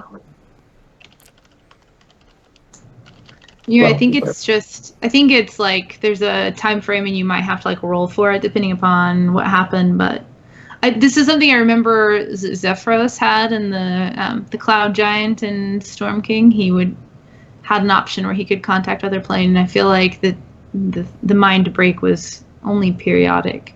Okay, yeah. Until a long rest, and it's 66 psychic damage, and it's a DC 15 intelligence saving throw you have to pass. Yeah, That's Yeah, and Tasman would definitely fail that. Let's be honest. Watching With that last history of plane episode, shifting, yeah. His batting average is not high. that was really entertaining to watch. I felt a little bad for the DM. But in the same token, I was like feverishly twittering, like Twitter messaging and being like, if you want to, here's some things you can insert. I'm sure there is some adventuring group on the plane of water that's investigating some disturbing images that appeared and disappeared in like the city street, and they're just like, we have to get to the bottom of this. Yeah. There are these phantoms that keep appearing and they're wreaking havoc on the population. Everyone's terrified. One of them's like, I totally know that they had water breathing though. Good on that wizard. One day, I hope someone's like, man, I had a water trap and you foiled it. Someday. I love it. So you said you had a Word doc of like world changes. Have you sent that to me? Oh, it's in my. It's all a little like in the questionnaire that you asked us to fill out. A lot of the stuff that is pertaining to my character, which is a lot of stuff minus like the plans of awakening, and a couple of other things that have already been said. But there's like the statue. There's the fact that there's a Luckblade glaive off in the Temple of the Seldarin that's in Waterdeep, and we've got people that were once our enemies out there that have been let go, and they're floating around. That's good to know. Uh-huh. For no particular reason. Yeah, just stuff like that. Cool. Yeah, no, I appreciate that. And I see it now. I had glanced through a lot of them and had read more about like the character's personal stuff, and now I see the like lists after that. So that's super helpful. Glad you like it. Oh yeah, I'm gonna dive into that. It's interesting. I've never picked something up in the middle like this before, so there are going to be times when I don't know the demeanor of a character that's been established, and feel free to stop me and kind of like... Yeah, we'll help you out. We'll totally help you out. Yeah, until I've picked up on all the little things like that. So cool. We'll make a small list of people who like us and people who don't. Describe this person in 2 words so I know whether they are haughty, genuine... Very angry at us. Yeah. On a scale of 1 to 10... For but didn't do it. Yeah. On a scale of 1 to 10, how much do they want to eviscerate you? 10 being absolutely and painfully, and 1 being not at all, and they would serve you tea instead. There's not many of them. Yeah, we burn a lot of bridges. Oh no. Well, you know what? It happens. I feel like eventually you... Okay, it's probably Tassin's fault. It's all the plane shifting. It's gotta be what it is. No, I'm kidding. Oh, hey, there's Tavern. Hi, Tavern. And hello, chat. Thank you for coming along on this wild ride as I figure out what the heck's going on. Yeah. Let's see here. So I think with the kind of like forms I had you fill out, and I know a lot of that, and I think 1 or 2 of you mentioned this, that a lot of it is in D&D Beyond and in Roll20, but it's good for me to have something that I can like quickly reference in a format that's familiar to me. I'm also dyslexic, so D&D Beyond is a little challenging for me because it's a lot of text in a confined space and it's not organized in a way that my brain likes. So I appreciate you guys humoring me and filling something out in a format that I can take and make work for my brain and my eyes. So yeah, I think that's kind of that hit my main markers. Did I answer everybody's questions? I feel like I might have. Do you have more? No, I'm good. I do not. Okay. Fresh What's your favorite enemy that you fought so far? Like a monster that was particularly interesting to you, or maybe not a monster, maybe humanoids or the real monsters all along. We don't really fight a lot of humanoid monsters. There was this time that we were in the plane of Earth, and we came across an enclave that had a human wizard and 2 hobgoblin warlords, specifically. And that was a very interesting whole thing. It turned into a thing because what happened was we'd had to kill some hobgoblin devastators in the same day that we lost Allie. But I tried to talk to them out of it, and they were like, we can't get out of our contract. The guy that's upstairs is going to kill us if we try to flee. And I was like, well, what if we protect you? And I was like, we're not really willing to take that risk. And so she had another option, another chance to try to get some people over to her side. And it was a fun fight because we respected each other. It was me and these 2 other hobgoblins, and we were like, good blow, well dodged, oh, thank you. But we were still trying to kill each other. And it got to the point where we did successfully kill them. I didn't kill him. I think Wampum killed him. But, or Lefcadio. Oh well, they died. And so somebody. And so what Nos did is she actually grabbed up the bodies, the corpses, and put them on her shoulders, and they plane shifted out of the plane of Earth with the bodies, wherein they returned to Neverwinter, and Nos asked Kale to revivify both of them, or to resurrect both of them. But instead of doing all that, Kale was like, well, hang on a second, maybe we don't have to waste that much power. First, let's just ask if they want to come back. So he did the Speak with Dead, and we worded it in such a way where Despite the fact they only know what they were able to know while living, we were able to figure out that they wouldn't come back if we tried. And so there are now 2 hobgoblin warlords buried in a Temple of Timora crypt somewhere in Neverwinter. Is it Neverwinter? I think it was Neverwinter. So I enjoyed fighting those hobgoblins because it set off like a whole thing there. Yeah, that's really fun. It's kind of like the Princess Bride battle where they're like, "Oh, Yes, nice swing," but I'm not exactly. even left-handed. Yeah. Yeah. Oh, that is really cool. Oh, fun. Go ahead.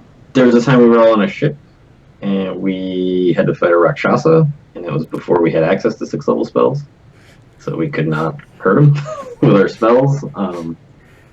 I thought that was a really interesting fight. I really liked that he mind controlled Kale, or like dominate personed him, or whatever it was, and he told Kale to kill everybody else. And Kale, he didn't have like killing spells or anything. So as we were on a ship, I was like, "Ooh, I got a great idea." And I liked playing against the party, and I like ran out of everybody's sight so they couldn't stop me from doing this. I could get counterspelled or anything. And I used control water to try and drop the ship. Like I dropped it into a 100-foot deep trench. And then the next turn, I was gonna sink the ship, like just close that in on everybody. Because I was like, well, if I kill everybody, then I'll kill them. But they managed to kill the Rakshasa like before the next round came up, and he busted my control and just picked the ship back up. Very cool timing. God. Yeah. That's so this would have been a fun. really short stream had that succeeded. And everyone dead. Roll new characters, new campaign.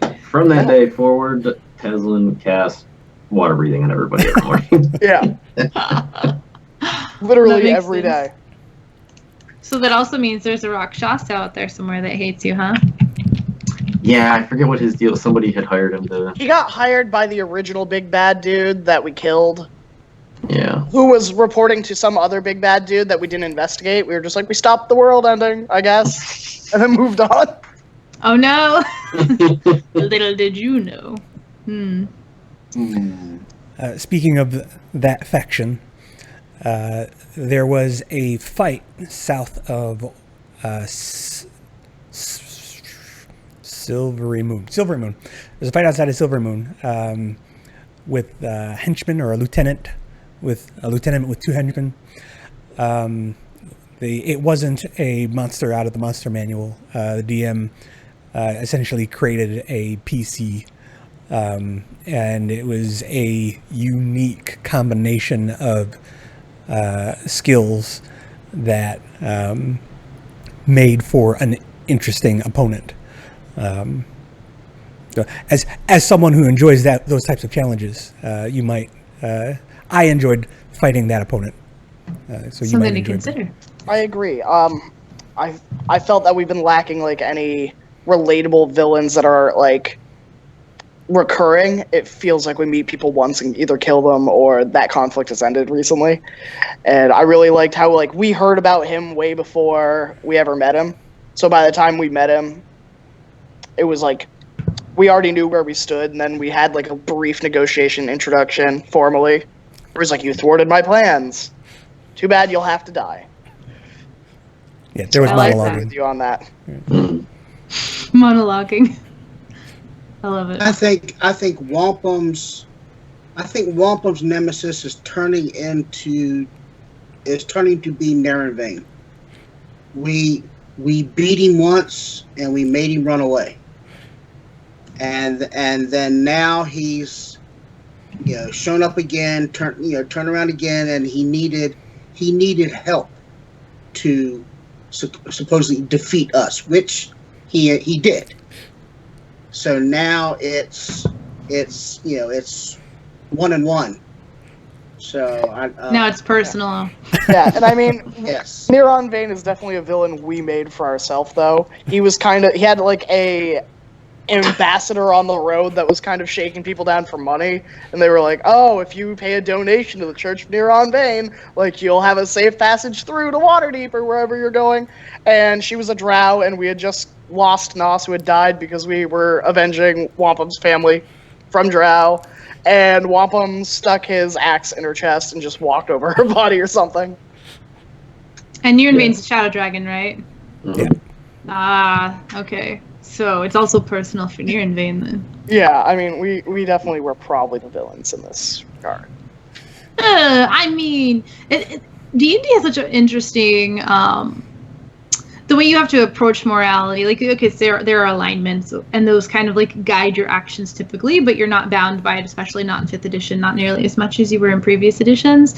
But it's interesting because, you know, in real life, if someone tries to steal from you, then usually you'll try to stop it. Some people might try to outright kill that person, but it's just that's not like the default that we all like lean towards.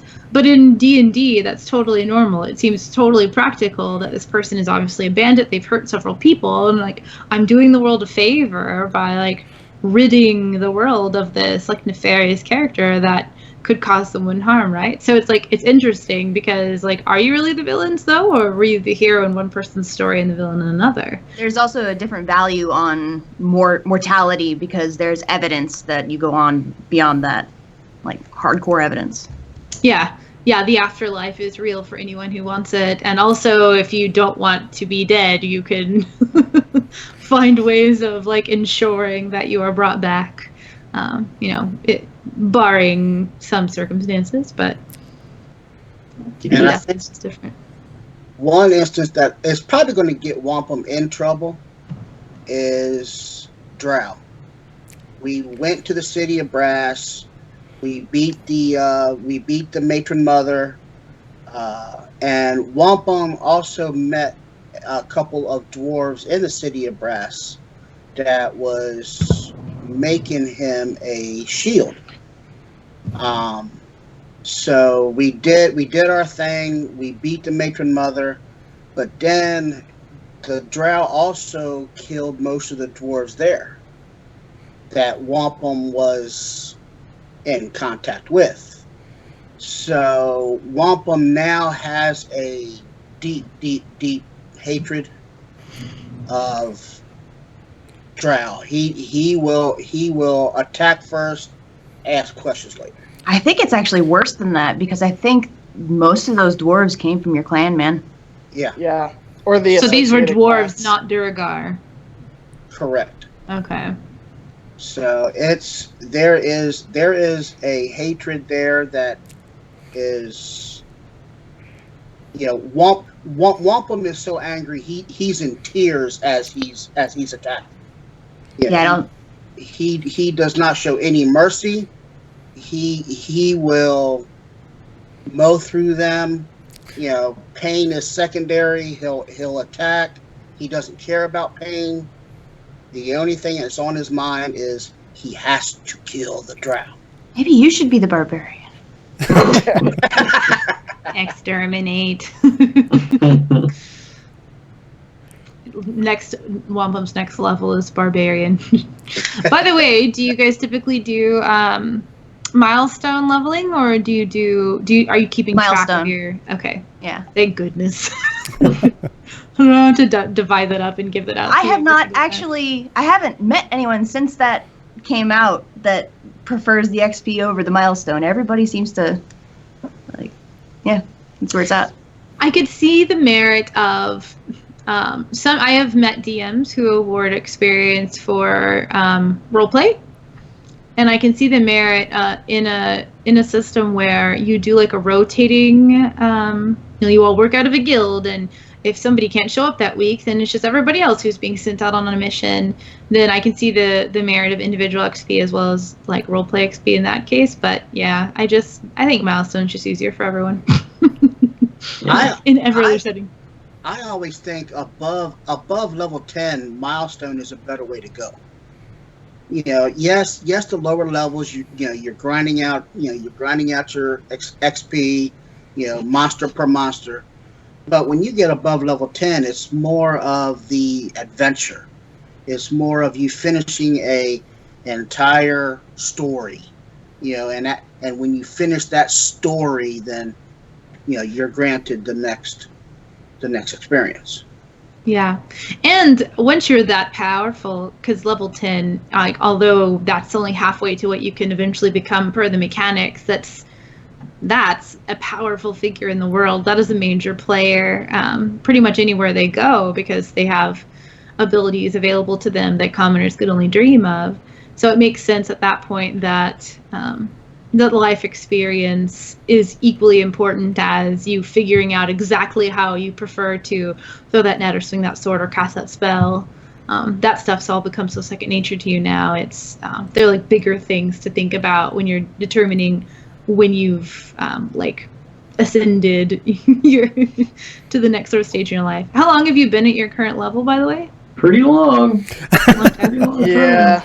Long time. What? It's probably been 6-7 sessions. Yeah.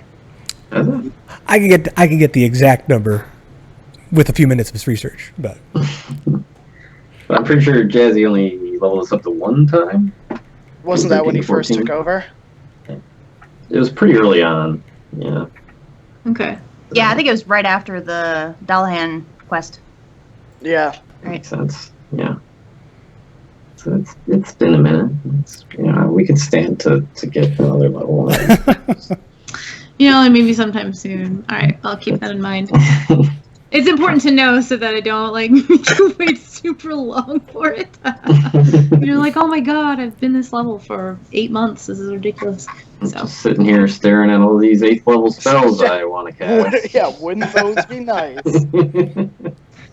oh man, I as a spellcaster especially, just kind of like staring lovingly at your plans for when you finally get to have that one spell you've been looking at, or for clerics and druids who can prepare every day, just looking at the options that you're going to have when you just have that one more level. The saddest thing is retiring a character that is a full caster without being able to cast the level 9 spells. That's just a tragedy in my opinion. Preaching to the choir. Oh my god, that hurt so much. I had there's in the same way that we were playing in the same universe as our previous our other game. The other game I was playing a wizard that was just straight wizard, and he had to stop at level 14, and he had just gotten his first level 7 spell, and then I asked if there's anything we could do, and so the DM took pity upon me, and he actually put the character in our game as like a level 20 NPC type of deal. Oh, Yeah, Good old Loic. that was nice. Yeah, Who I'll have to know more Taslin about has that. met. yeah. how If you did Teslin meet Loic? I think, wasn't Loic originally one of the people that Taslin knew? That, like, recommended him to the party when Allie died? yeah, the thing is that the Harpers were the ones. We were in Neverwinter, and the Harpers presented us with Taslin, saying, "Here's a person that can help you." Yeah. So we took him. But the thing about that was that he got to the Harpers via Loic. And Loic is this chaotic neutral wizard that lives in Pandemonium with that which lurks. Like, he's a really scary dude, and he's totally insane. Sounds that way. Yeah, but he I don't know if this is canon. We talked about the backstory of that a little bit at one point.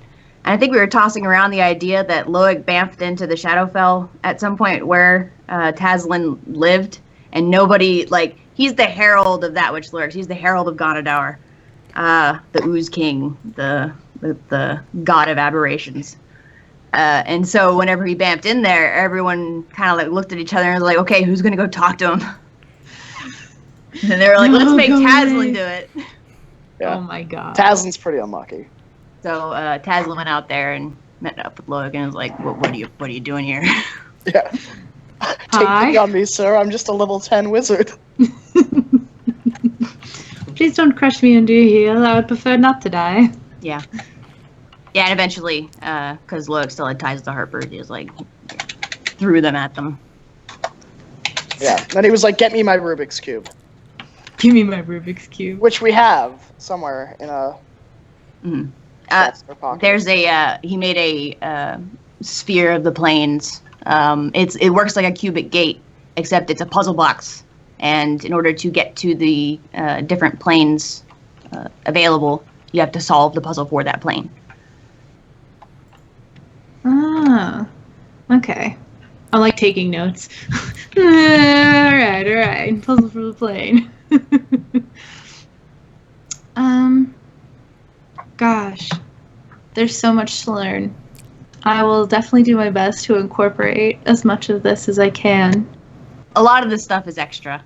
Yeah, it's Yeah, like a lot of it's just minute details that aren't relevant in any meaningful way. The game will be I mean, it's meaningful great. to us because we experienced it, but Yeah, and I don't know if you're preventing the planes from all converging and saving the entire universe from being destroyed, then maybe some of your old allies will come back to help you or will assist you in some way or another. So it's good to know, maybe in this case, ally might be a bit strong of a word, yeah. but they might still have like an interest in preventing some sort of great cataclysm. So That's true. On one hand, I have to work with the half-rate heroes. On the other hand, utter and total obliteration.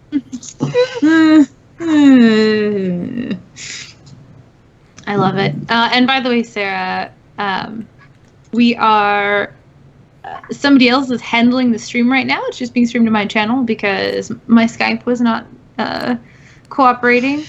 So I don't know if the notifications will pop up properly, but do what you want to do. I'm not sure how that works exactly. I've never had it set up like this before. So somebody was wanting to gift some subs, and I'm like, I don't know what'll happen. We'll see.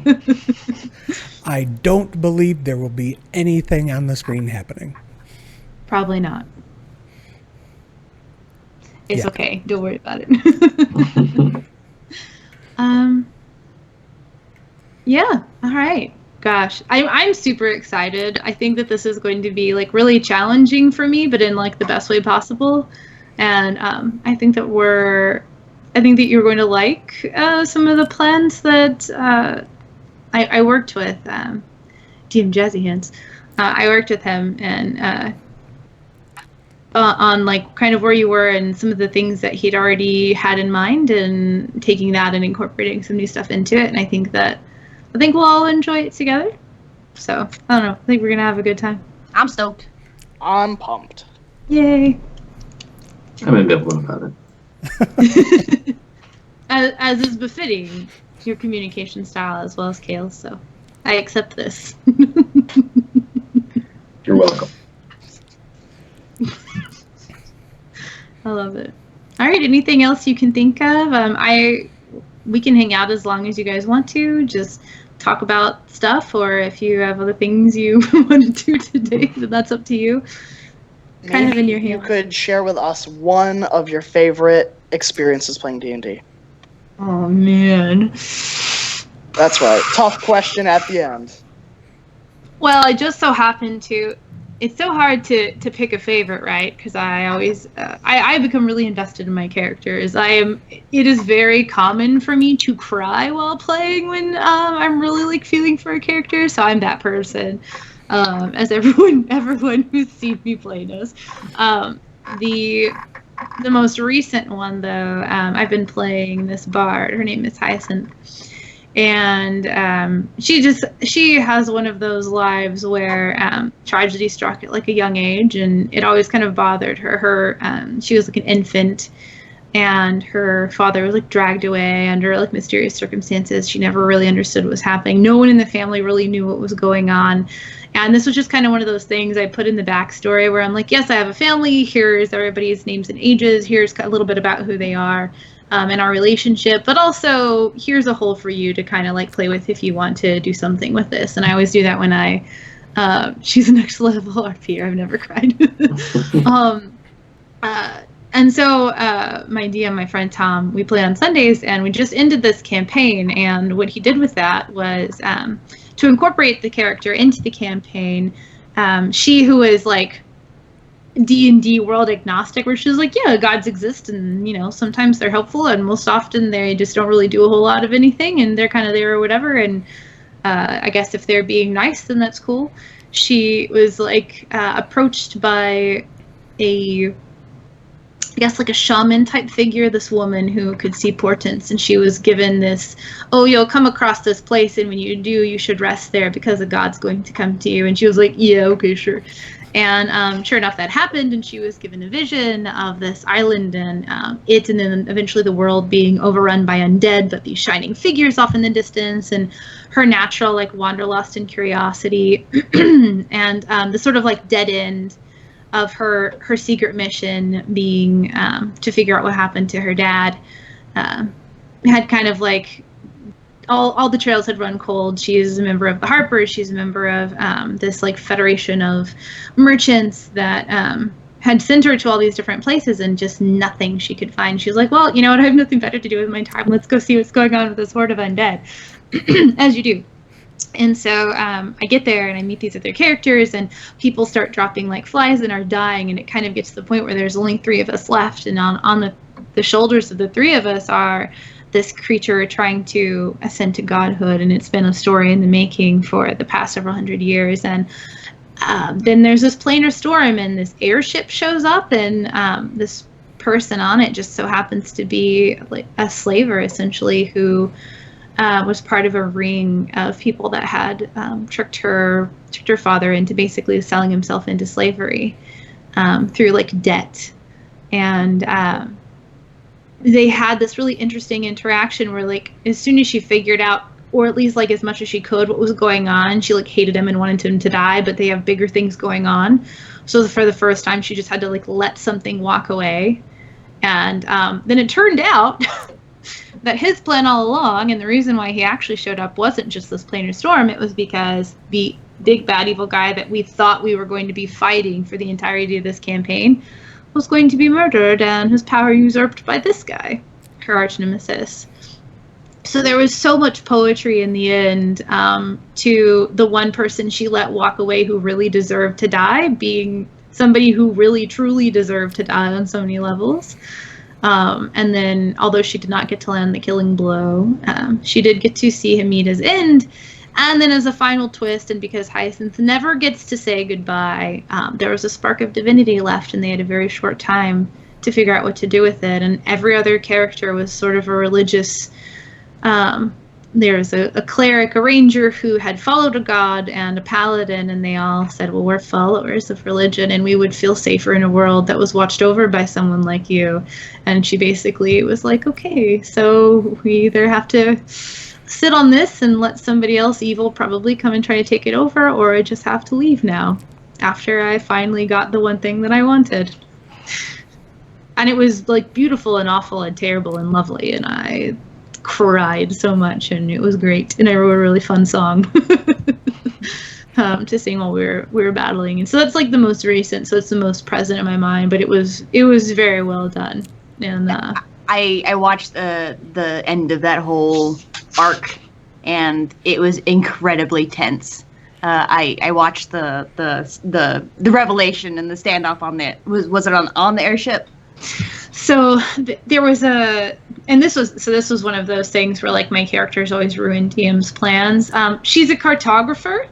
That was just, I like skills and tools and stuff like that. And so that was her shtick, was she went around for the Harpers and she mapped like remote locations, and she made trade deals for the Federation with these entities in remote locations. And she prided herself on being like a sort of business. She was a guild artisan, a businesswoman who made mutually beneficial arrangements and wasn't taking advantage of people.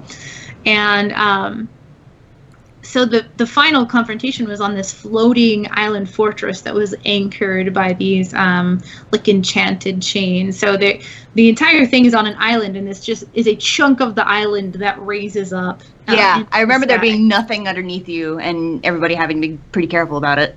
Yeah, and I was like, Featherfall will finally come in handy, but then we fell unconscious, and I was like, and this is where we die. But we didn't die. It was great.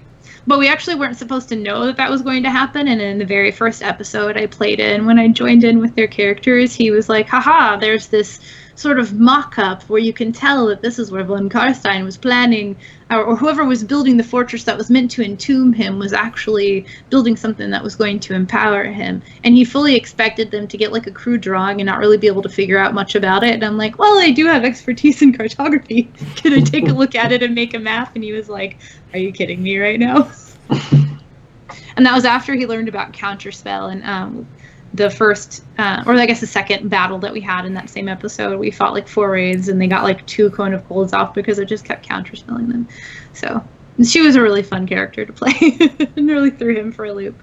And the ending was very satisfying and heart-wrenching. Thank you for watching that, by the way. Oh, it was a pleasure. It was a good show. Yeah, now we're figuring out what to do next. I'm not DMing that one though, haha. So, yeah. So I think that's probably the one that's most present in my mind at the moment. Excellent question, Graham. Yeah, that was really good. You're welcome. That's what I'm here for, asking the hard questions. I think if there was nothing else, a good thing to do would be tell everyone when we're playing. Yes.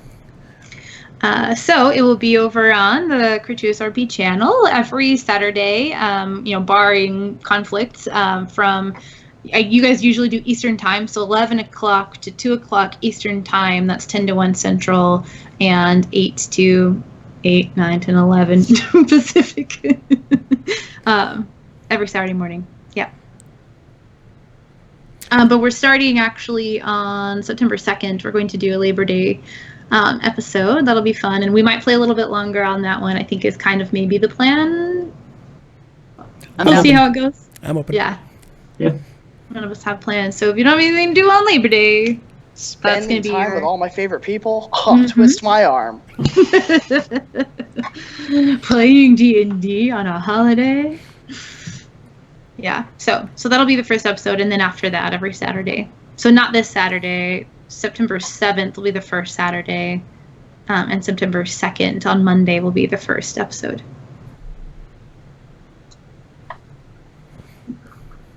Yeah. All right. Nailed it. Thank you. See, this is the circle around the ADHD where I'm like, yeah, every Saturday. Wait, no, not every Saturday. It's starting the 7th and then also the 2nd and then okay. We'll get there. We all get there in the end. Yeah. So I'm Katie Quixotic. I love D&D a ton. I'm excited to DM. For one who doesn't know me, I also stream on my channel. I play video games and talk about D&D and play a little bit of music, which I didn't do today, but normally subs and things like that are also, and follows are accompanied by songs. So if I see you again on my own channel, then I'll probably sing for you. There might be music in the game. We'll see, no promises, but I probably also won't be able to stop myself. I won't expect it, but I'll be overjoyed if it happens. Okay. And then you guys tell us where we can find you, and if you stream on your own channels so that the people who are here from my chat can find you later on when they would like to. Or if you don't want them to know, don't tell them. No, I'm kidding. And we'll go clockwise, starting with Carl. Hi, I'm Carl, and in this game, I play Lafcadia Whitehorn. That's a Baxi Warlock. Also on Tuesdays, I play Pelia de Winter, the Shattered Guide Blades and Garl. Both of those games are on the Gratuitous RP Twitch channel. And that's me. That's all I do. I am Vinny. I play Kale Irvine in this game, half-elven light cleric of Denier. And where else? On Tuesdays, on Mondays, I play Derek Ungrim, the Genasi Barbarian. But that game doesn't stream, so you can't watch it. And I exist on social media and a bunch of places, but yeah, I don't really participate. I'm just there to watch you. So tell me what your name is, where I can find you, and just know that I will be ever watching over every move that you make for the rest of your days on the internet. And I'm tossing it to Grant. No, wait, Casey. I'm beneath you. We're doing Casey. You can follow me. Wait. You can follow me over here. Where is it? Nope. I got it. I'll get it. There it is. Bingo. KCH on social media. That's my Twitter. You can go there and you can see, because I'll post where you can find me. Right now, I'm just hopping between Gratuitous RP and the Greyhawk channel. And I will be the champion of Timora, Impaler of Plains, Heckler of Big Fire Chickens, the She Who Would Fight the Storm, Nos the Boss of Neverwinter, the Hobgoblin Azamar hybrid. And it's your turn now, John.